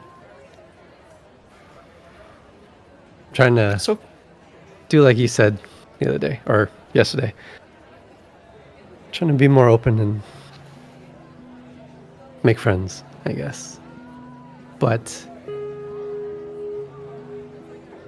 it's hard to open up, you know? Because there's always danger of getting hurt. it was sweet what you did for that Nico yesterday. Oh, and yeah, in the lab. Yeah, no, I know he would have appreciated it. Yeah, I'm sure he did. It sucks to be left out, so. It does. Yeah, he's a sweet kid. Mm-hmm. Is there anything on your mind?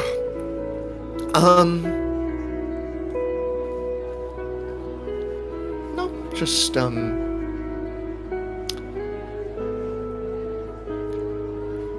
stressful job. For both my husband and me. Oh, your husband. What's he do? Accountant. He's an accountant. see. Yeah, numbers is rough. I mean, yeah. Well, I should probably get down. Yeah.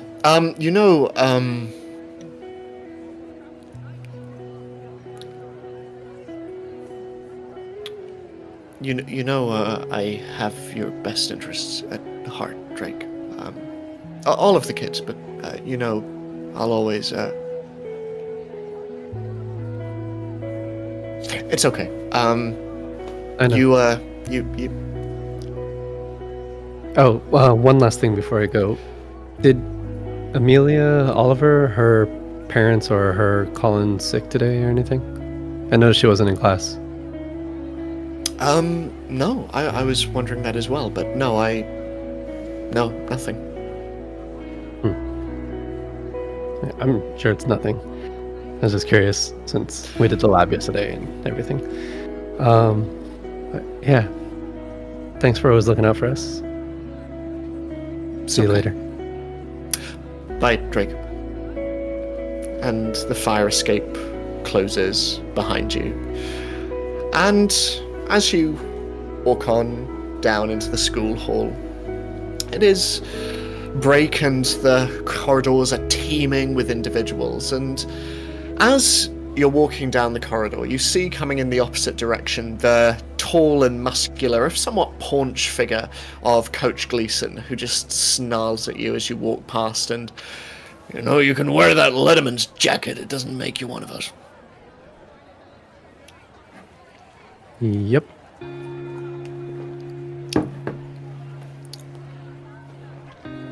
Want it back?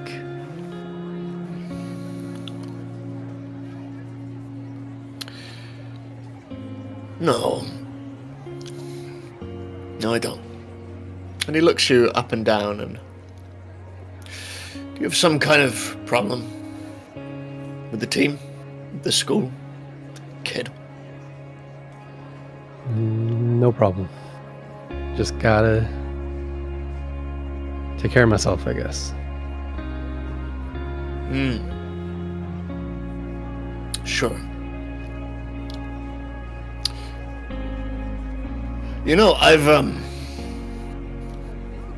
I've read your file, Lee. We've all lost people. You don't need to act out. I'm here if you need to talk. I'm good. But thank you. I'm just saying a team might be good for you. I think you're right. But maybe not one of yours.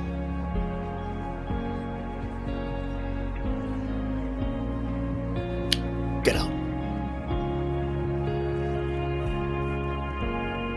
And I just walk past him without looking back.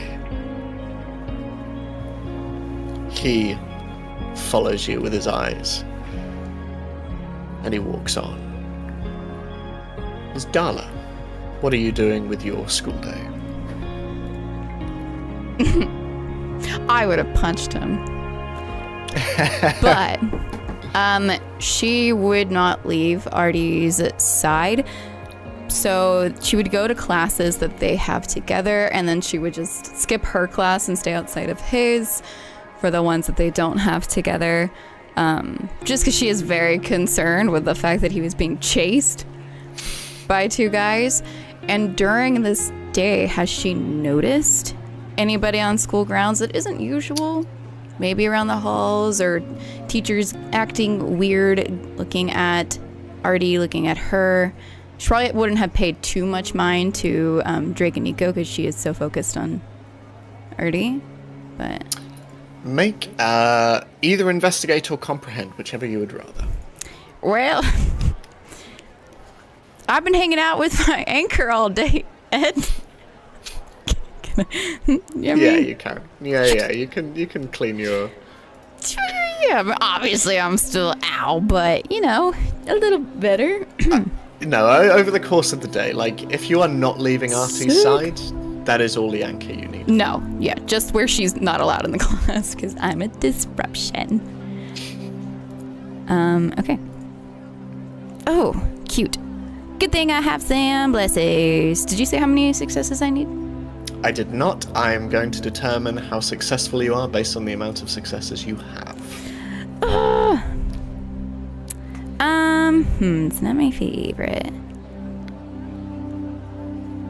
Let me count what I have right now.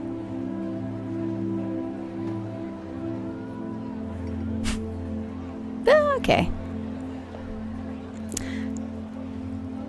Oh, that's a lot of dice. I'm gonna use 5 of my blesses. So Oh my god, two okay. successes. 2 successes. Okay, Yeah, I will say with I just don't want to risk a reroll. I will say with 2 successes. It's like all of my blesses. During the break, during lunch, you take a peek outside and you see that parked on the street opposite, there is a car that has not moved the entire day. Is it familiar? It is not familiar, but looking at the people inside and your history, coming from a military family, you know that the people sat inside just simply due to their posture. Like, only people with military training sit that upright. It is, yeah, they are trying to behave naturally. They are not. Have they clocked her? Looking at them at all? No, they have Ooh, not. good job, Darla. What about around the school? Any teachers being weird? No, I mean, most teachers, along with the students, tend to give you a fairly wide berth as it is, but no one seems to be acting any differently, certainly not towards Artie. Artie is well loved by staff and students. This my boy. He's not that popular, he's not that well known around the school, but no one has a bad word to say about him, and no one appears to be treating him any differently either. Okay. However, I would like to instigate a roll-off. Now, Drake, unfortunately, you are exempt from this particular one. Why? But Nico and Darla, can you roll opposing comprehend checks for me, please? Nico's gonna win. I only have 1 dice. Bet. Don't say that. Don't say that so early. What? How many Ain't no blessings way I got? got 1. I mean, hey, I got 1. All you gotta do is get 2. Bet.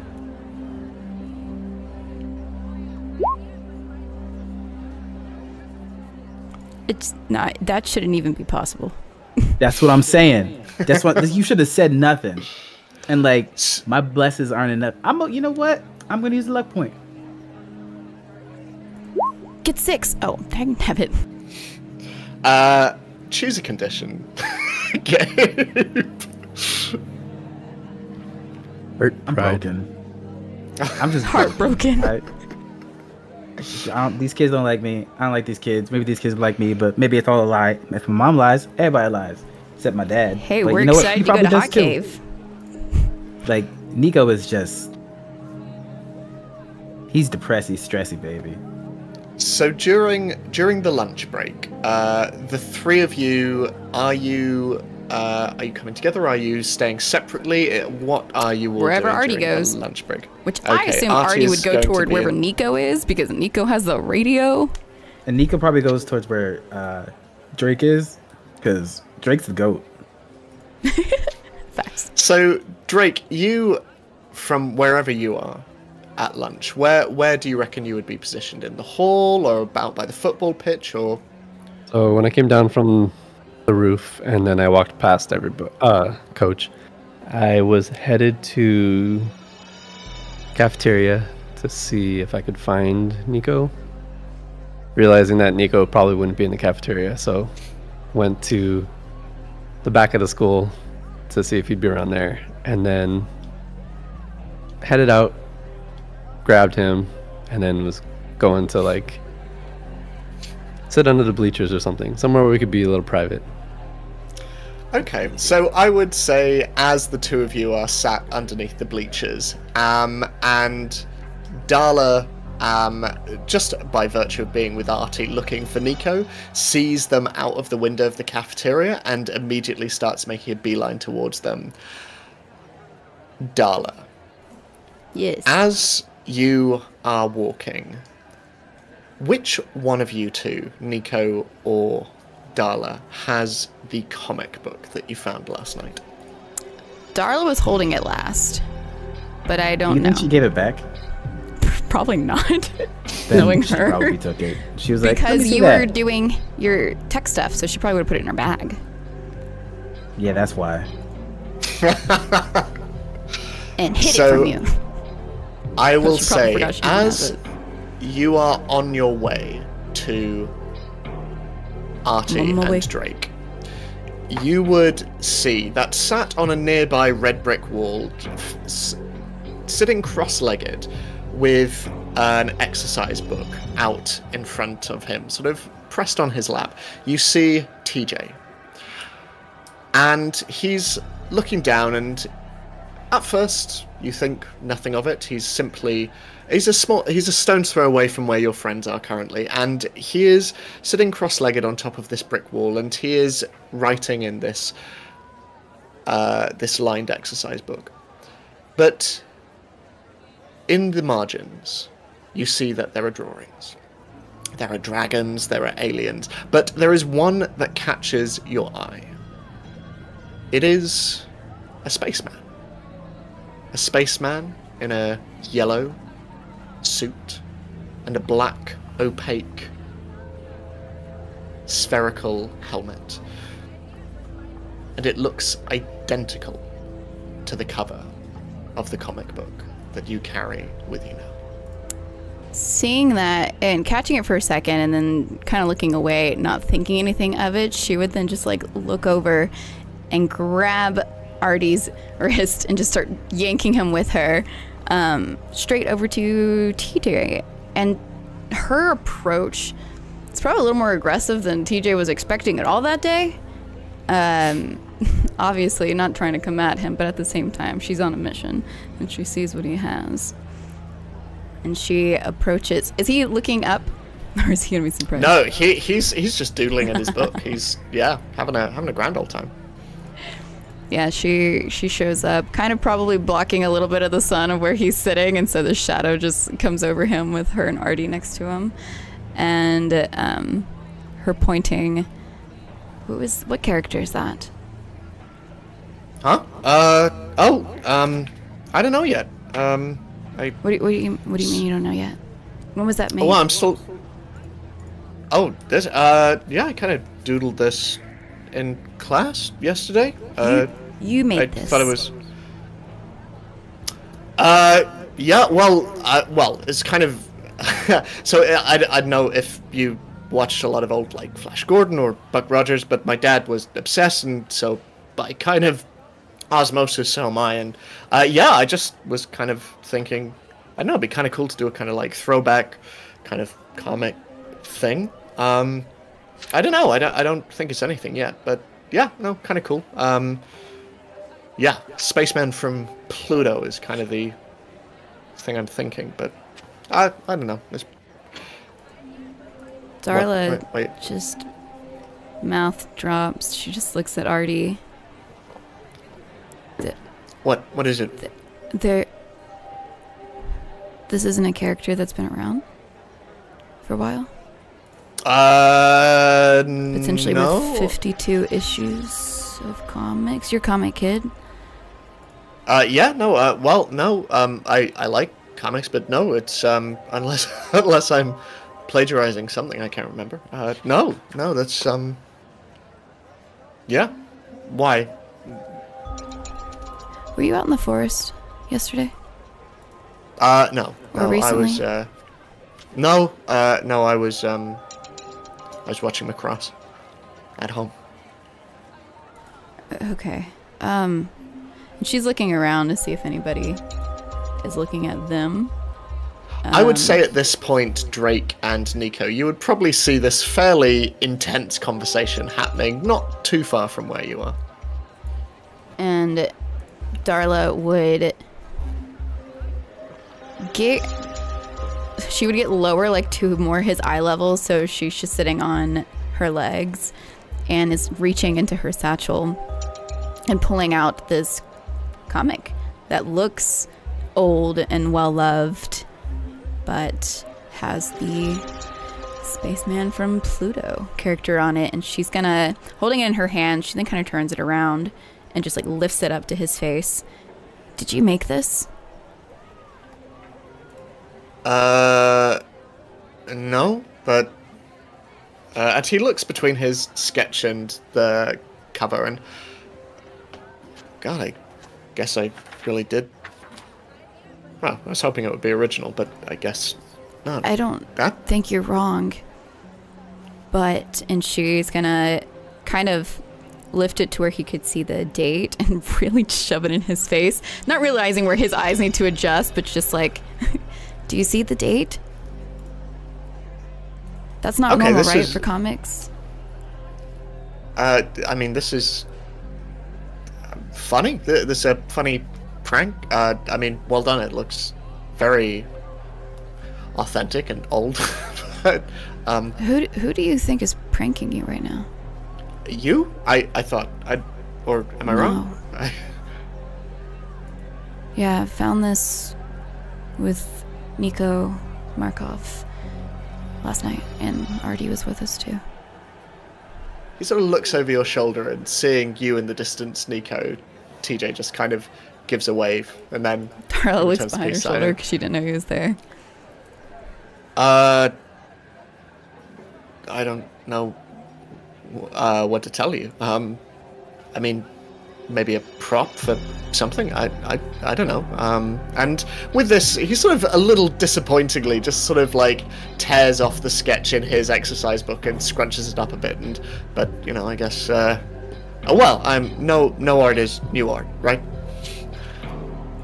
Sure. But if you don't know this series, that's already strange enough, because you know everything in regards to comics. Well, me and he points at Nico again. So, you know,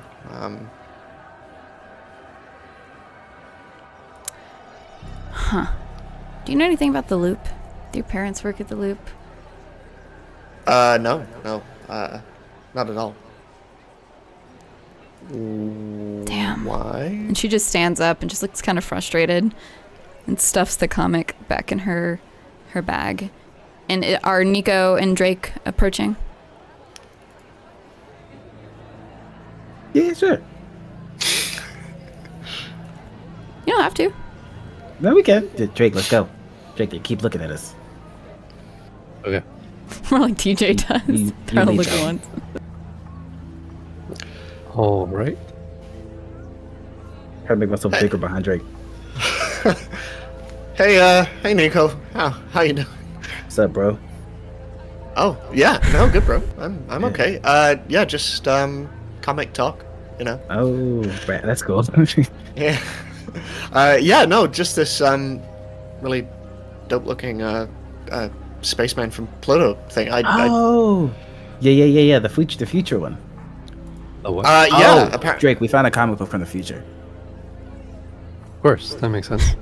Darla is completely zoned into her own head. She's just kind of like just sitting there with her head down thinking, trying to ponder this and make it make sense, and she can't. And then eventually tunes back into you telling Drake, and it's just like, oh, I keep forgetting you didn't stay awake for free. Anyway, and she's reaching back into her bag and just handing it to Nico.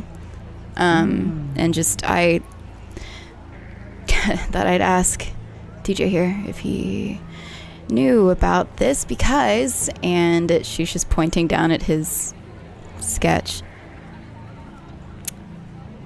DJ just made an original character. Weird, right? Absolutely. Okay, I'm EJ, how old are you right now? me. Oh, I'm 16. Oh. What if this is you in the future? The space man or the art? The art. I'm. The art. Yes. I mean, it'll be really good to know. I was successful at something I loved. Yeah, sure. I want to like look at the page because did we see like a name or was it like brushed, like rubbed out or something?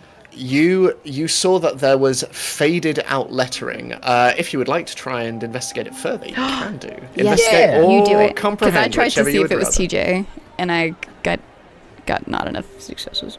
Comprehend. Two Yes! successes, and I have 2 more blesses left total. I'm going to use the other 2 to make that 3 successes and burn through what I had. I will say the 2 successes give you the surname Graves, and as you squint closer, you can see TJ just in front of it. EJ, quick question: is your last name Graves? Yeah, no, it is.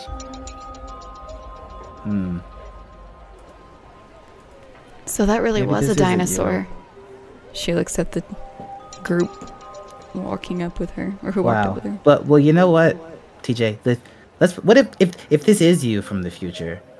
It means you're gonna do dope things, dude. Yeah, I'm still not sure if I'm being punked, but this is, I mean, I'm playing along. No. This is... We, has there been anything on the news about the dinosaur? Or have they kept it under wraps? Is that absolutely only nothing. us and Lana and her friends? Oh, cute. Only- Fun. Cool. It very well might be you, TJ, because we saw a dinosaur maybe yesterday in the falls. Oh, we're just telling everybody. Okay. Yeah, I didn't know we were gonna tell them that part. Well, if TJ is from the future. Well, I don't think no. it's, I don't think it's TJ's from the future. I think with the stuff that's happening, stuff is. Yeah. Nico? You okay, Nico? You... Time is breaking. Yeah. Time is breaking, and time Thank fissures you. are showing up where things from different time periods are coming into Eden Falls because it is a focal point where the black box is, which is why we saw a dinosaur and why the comic book that TJ, which I could actually see your name, I just didn't want to freak you out, TJ had done work for in the future has come back till now, and the space-time continuum is going to continue to unfold in Yeah, Eden what Falls. It sounds like Nico I'm being said. dramatic, but I don't know how to process it in a wholesome way, so I'm being over the top. Time fissures? Yes. What's Oh, yeah. There was also fissures where weird things are coming through time and space. Okay, so I missed a lot. That's what I Amelia got it. said in the cave. Where's Lana? And she's looking around because she knows that Lana was in the cave with her. Lana? Anyone who wants to find Lana, make a comprehend check. Nah, I don't Somebody care about else her. do it because can I do I'll do investigate? it. Nico's Take just it back. like... You know what? I know hot girl. Ah, yes, I got 1 success. You know what? Just because I want to be We in all got charge. 1 success. Where's Lana? I have 2 5s. I'm going to use 2 more successes because I got more because I'm loved to have 3. And then Lana.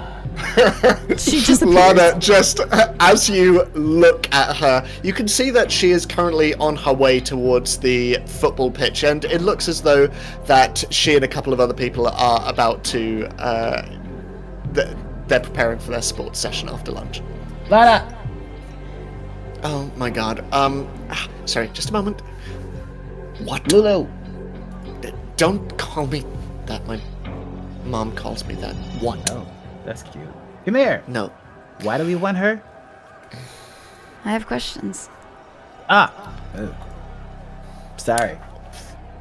What? What is it? What do you freaks want? Did you just call us?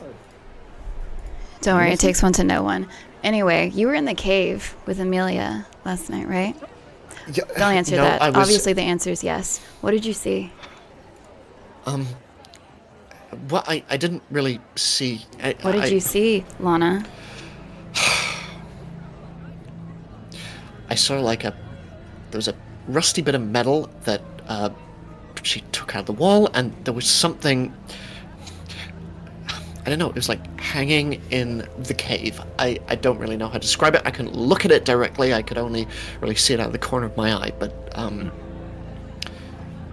yeah, that was it. And your friend Amelia seemed really freaking psyched about it. But I don't know what it was. Okay. Are we done reliving my trauma? Sorry, Lana, you were in a fissure of time. So it's good that you came back, because you could have been stuck in a different time period. Okay, I know look, you saw a dinosaur. Don't act like I'm crazy. Yep. Okay, fine. So, what do you... What's so funny? You're just funny. Hey, Lana. Where's Amelia's house? Oh, I walked her home last night. Oh, yeah, you walked her home. Never mind. We don't need to ask you. Yeah, we don't need you, Lana.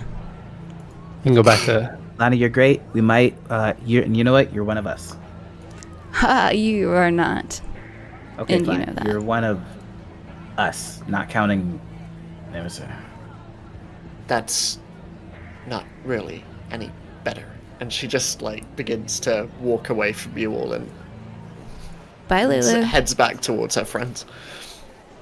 He needs love. She needs help. I ask a question that may be possible that Drake would figure out? Yeah, of course. You Yeah. have to comprehend it, but okay. So Amelia was infatuated with these fissure things, right? Is anyone else worried that she might have gone back? No, because I didn't see her. She promised that she promised that she would wait, but I've recently discovered that people don't keep their promises. So she might have. What are you talking about? What if Amelia she promised not to go back by herself, but she might have gone No, back the by other herself. part. My mom lied to me. And we heard the My end of that face. conversation, right? About her promising? You heard that. You did not hear her phone call, but yes, you No, heard her I know. promise. But I could assume that that is what he's talking about because that was the promise. My mom promised that she wouldn't tell anybody about this. The thing. And then she did. So your mom's the reason why ARPA was all over the falls today. Oh, Yes. I won't lie to you, Nico. So you can trust me. I can't promise. I didn't. Yeah. I won't either. And Artie steps forward and promise. Thanks. For what it's worth. So I had a strange conversation with Miss Sparrow on the roof. What? Miss Sparrow. Said she's science worried about teacher? you, Nico. Yeah. Oh my god. I'm sure. Yeah, I'm sure. That's peculiar. Why are you saying it like that, Nico? Because I almost said something that I didn't mean to say out loud. Okay. So what is It's easy not to lie. You can just say you didn't want to say something. Sorry, I'm experiencing a lot. I saw someone talking to her about checking in on me and all of us. Drake, they don't know your last name. A Hang pretty on. easy name. And This is a lot of I feel like information. Miss Sparrow would know my name. Oh, But Who's they? I mean, that doesn't matter. her husband, Amadi. How do you... Nico, you... What? I'm how very do you good know at what I this do. stuff? I have a very particular set of skills. I can tell. Ah, You're great at evading. ah.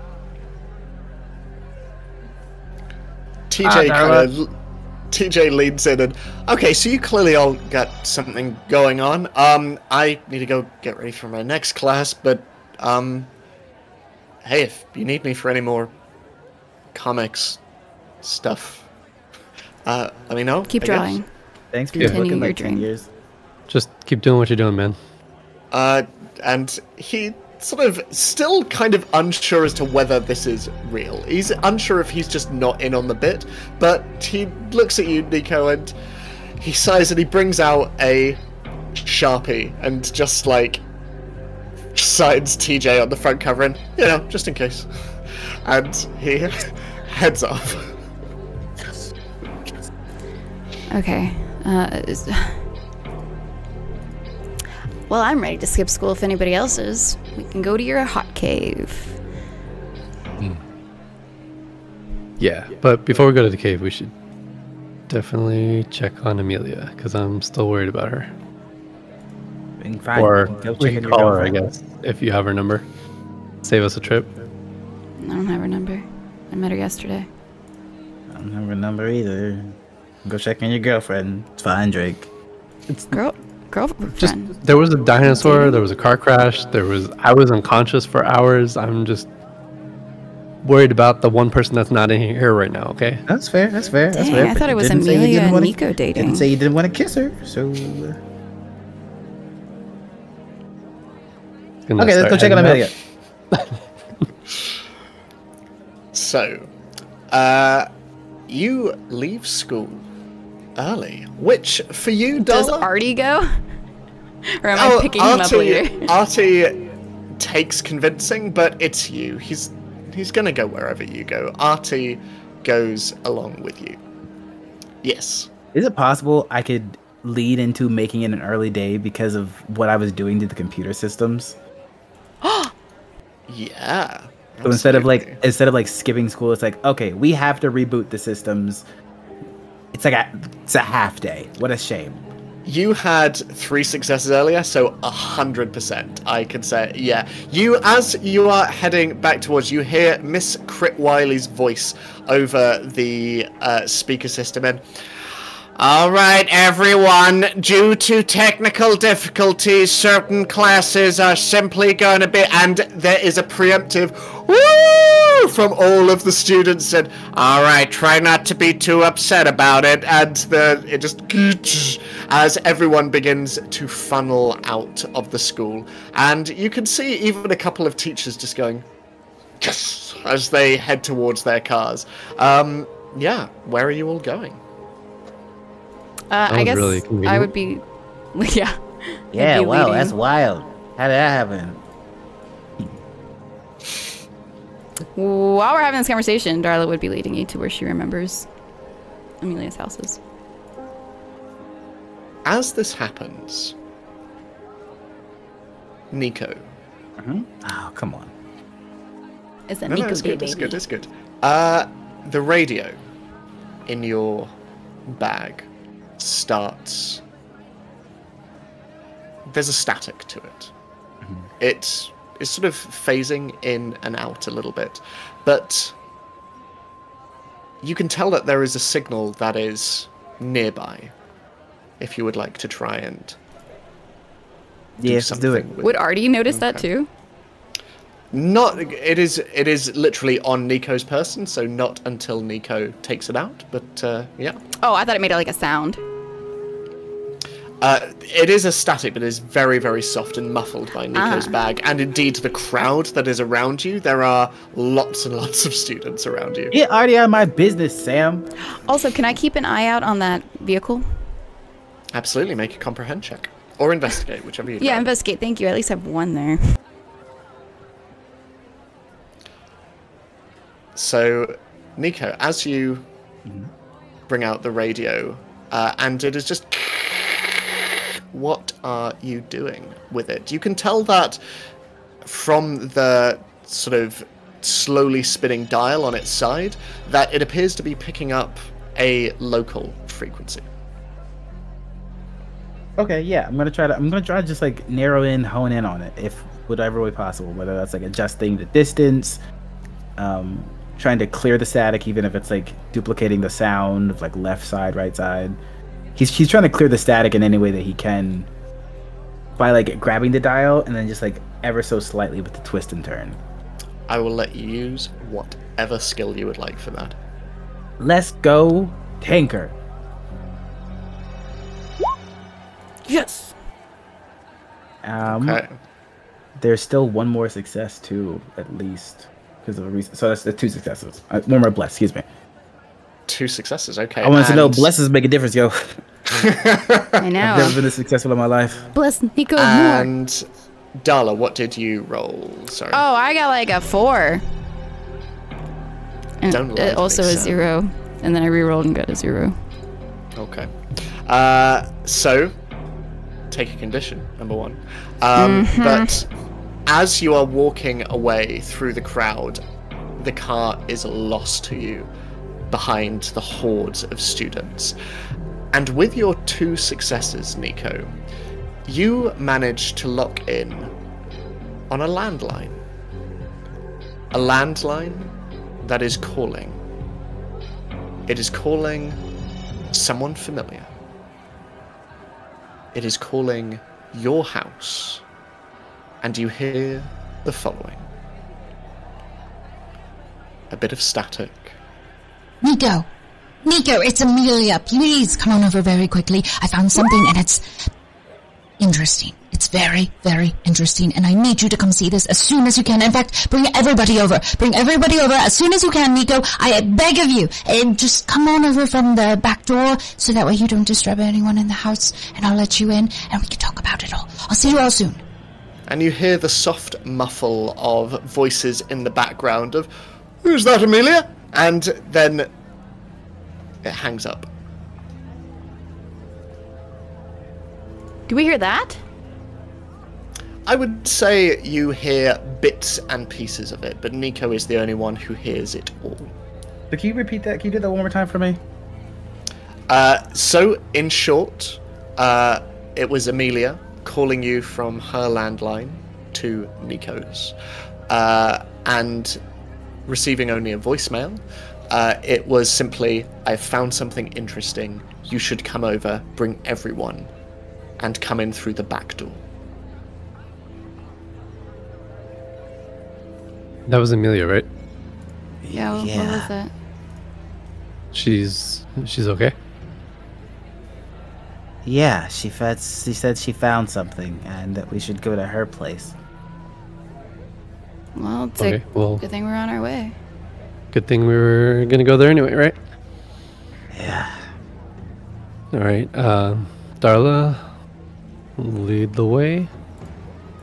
Yeah, that's where we're going right now. So, you walk. And, Darla, how evasive are you trying to be? Oh, hella invasive. Or evasive, not invasive. I mean, I can be invasive too. Both. You know, both of them work. Hella invasive. What a Freudian Which one? slip from Darla. But as you move away from the slowly thinning crowds around the school and into town, if you are trying to be evasive, can you, I will say as the leader of this particular expedition, could you make a sneak check for me, please? If other people would like to also roll sneak check, it will make everyone's collective number of successes that bit. I'm using a bless, so I have 2. Okay. Wait, that's very odd. Justice hovering over. Oh, just kidding. My thing is just frozen. What? What are you singing? I thought it was you who had a 6, and it wasn't counting, but for some reason. Hello? Nope. At I'm gonna do a 0. refresh chat. Don't freak out. But go ahead and keep going, Ed. So, with Nico... I have a bless. 1 success. Yeah, Okay. and I got 2. So, I will say, Nico, considering your experience the previous night, you would also clock the 2 very conspicuous individuals in the car opposite the school. And Darla, you would clock Nico clocking them. And almost unspoken, Darla, you immediately start to take sort of slightly more obtuse ways through the town, and Nico, you follow. And with their guidance, Drake and Artie, you manage to do likewise, making your way through the town of Eden Falls, through towards the suburban edges, until eventually you find yourself in front of a beautiful suburban house, a lovingly maintained garden out front around which there are flowers, and you can see a meticulously trimmed lawn. Everyone make a comprehend check for me, please. No big deal. And I am very No dumb. big deal. No big deal. Oh, I got one. Okay, Drake, let's go. That's 2 for me. So, Nico, having been the one to hear the entirety of the message, while the others are looking at the front of the building, you are looking towards its back. And as your eyes scan the back of the house, you see, a small distance away, a small shed, a short walk away from the house, and peeking from the door behind, you see the familiar bespectacled face of Amelia Oliver. Amelia? Shh! And she gestures for you all to come over. Darla tells everyone to go as she's still keeping an eye out. We're not going to be quiet, but I'll sneak over. Oh, I don't need you to be quiet. She's just making you all go ahead of her. So you all head over, and looking around towards her house and down either side of the street, Amelia opens the door and lets you all in before closing it behind you. The shed itself is fairly simple. There are a couple of garden instruments and implements just hanging around, and you can see a number of empty pots and yet to be potted flowers and plants around. But in the center of this, lying on a makeshift bed of compost bins, you see a figure. A figure in a yellowed, blackened hazmat suit. Across their left side of their chest is the word ARPA, and over their head there is a fully opaque black visor with a jagged chunk of metal lying to one side, a giant crack down its center. You said ARPA? Are they ARPA. conscious? They are not moving, but Amelia dead? is just stood there. Do they look what, sir? Dead. They are breathing. Okay. Amelia just very quickly just gestures at you to wait and heads on outside as you can hear, Amelia! Amelia! And she just runs off to her house. Are any of you doing anything with this individual in front of you? I investigate the body. I want to take off his mask. Like immediately. No. Try and stop her. So, Oh, no, I meant I'm not doing anything. Drake, if you can investigate Yep, for I'll me, use- and yeah, How many do I need to succeed? depending on what you get, is what you will discover about this individual. So Okay, well, I use got 4. 0, so I'm gonna use some blesses. Okay. To get 1 success. Yep. Okay. So I will say, looking at this individual, you take a look at the metal shard that lies next to them, and you can see that there is weird imprinting on it. It looks almost verdigris, very sort of greeny blue, clearly discolored through time. It's hard to tell. But Darla, as you reach down to take the helmet off this individual. Or lift the visor, if that's a thing. Yeah, absolutely. Drake, Whatever's successful. you are the first person to see the face that is underneath. Darla, as you lift it, the first thing, Drake, you notice is a large scar that runs down the center of the face, roughly corresponding with the crack in the visor. It is recent, and there is still fresh blood upon it. The face itself, Drake, it takes you a moment to adjust to. But after a couple of seconds, you realize that you recognize it. As do you, Nico. And Darla, as do you. As all three of you look towards Artie, standing in the corner, who is staring at this man lying before you. And the man lying before you, Arthur, lies still. Current Artie? And Artie faints. And that is where we are going to end this week's session. I called this. I just want my accolades. I said if they open the door and there's a man in there, and I'm like, oh, it's gonna be a man, it's gonna be someone from the future. Ooh. As you know what? As soon as I realized the comic book and then the dinosaur, Gabe's brain was like Mind Palace. Yeah, truly. Darla secretly takes off the glove. Is he wearing a wedding ring? We'll find out next week. Future party. Priorities, girl. Who is she? Not that I care or anything, but who is she? But does she exist now? Yeah, where is she? Where is she? Where's Darla?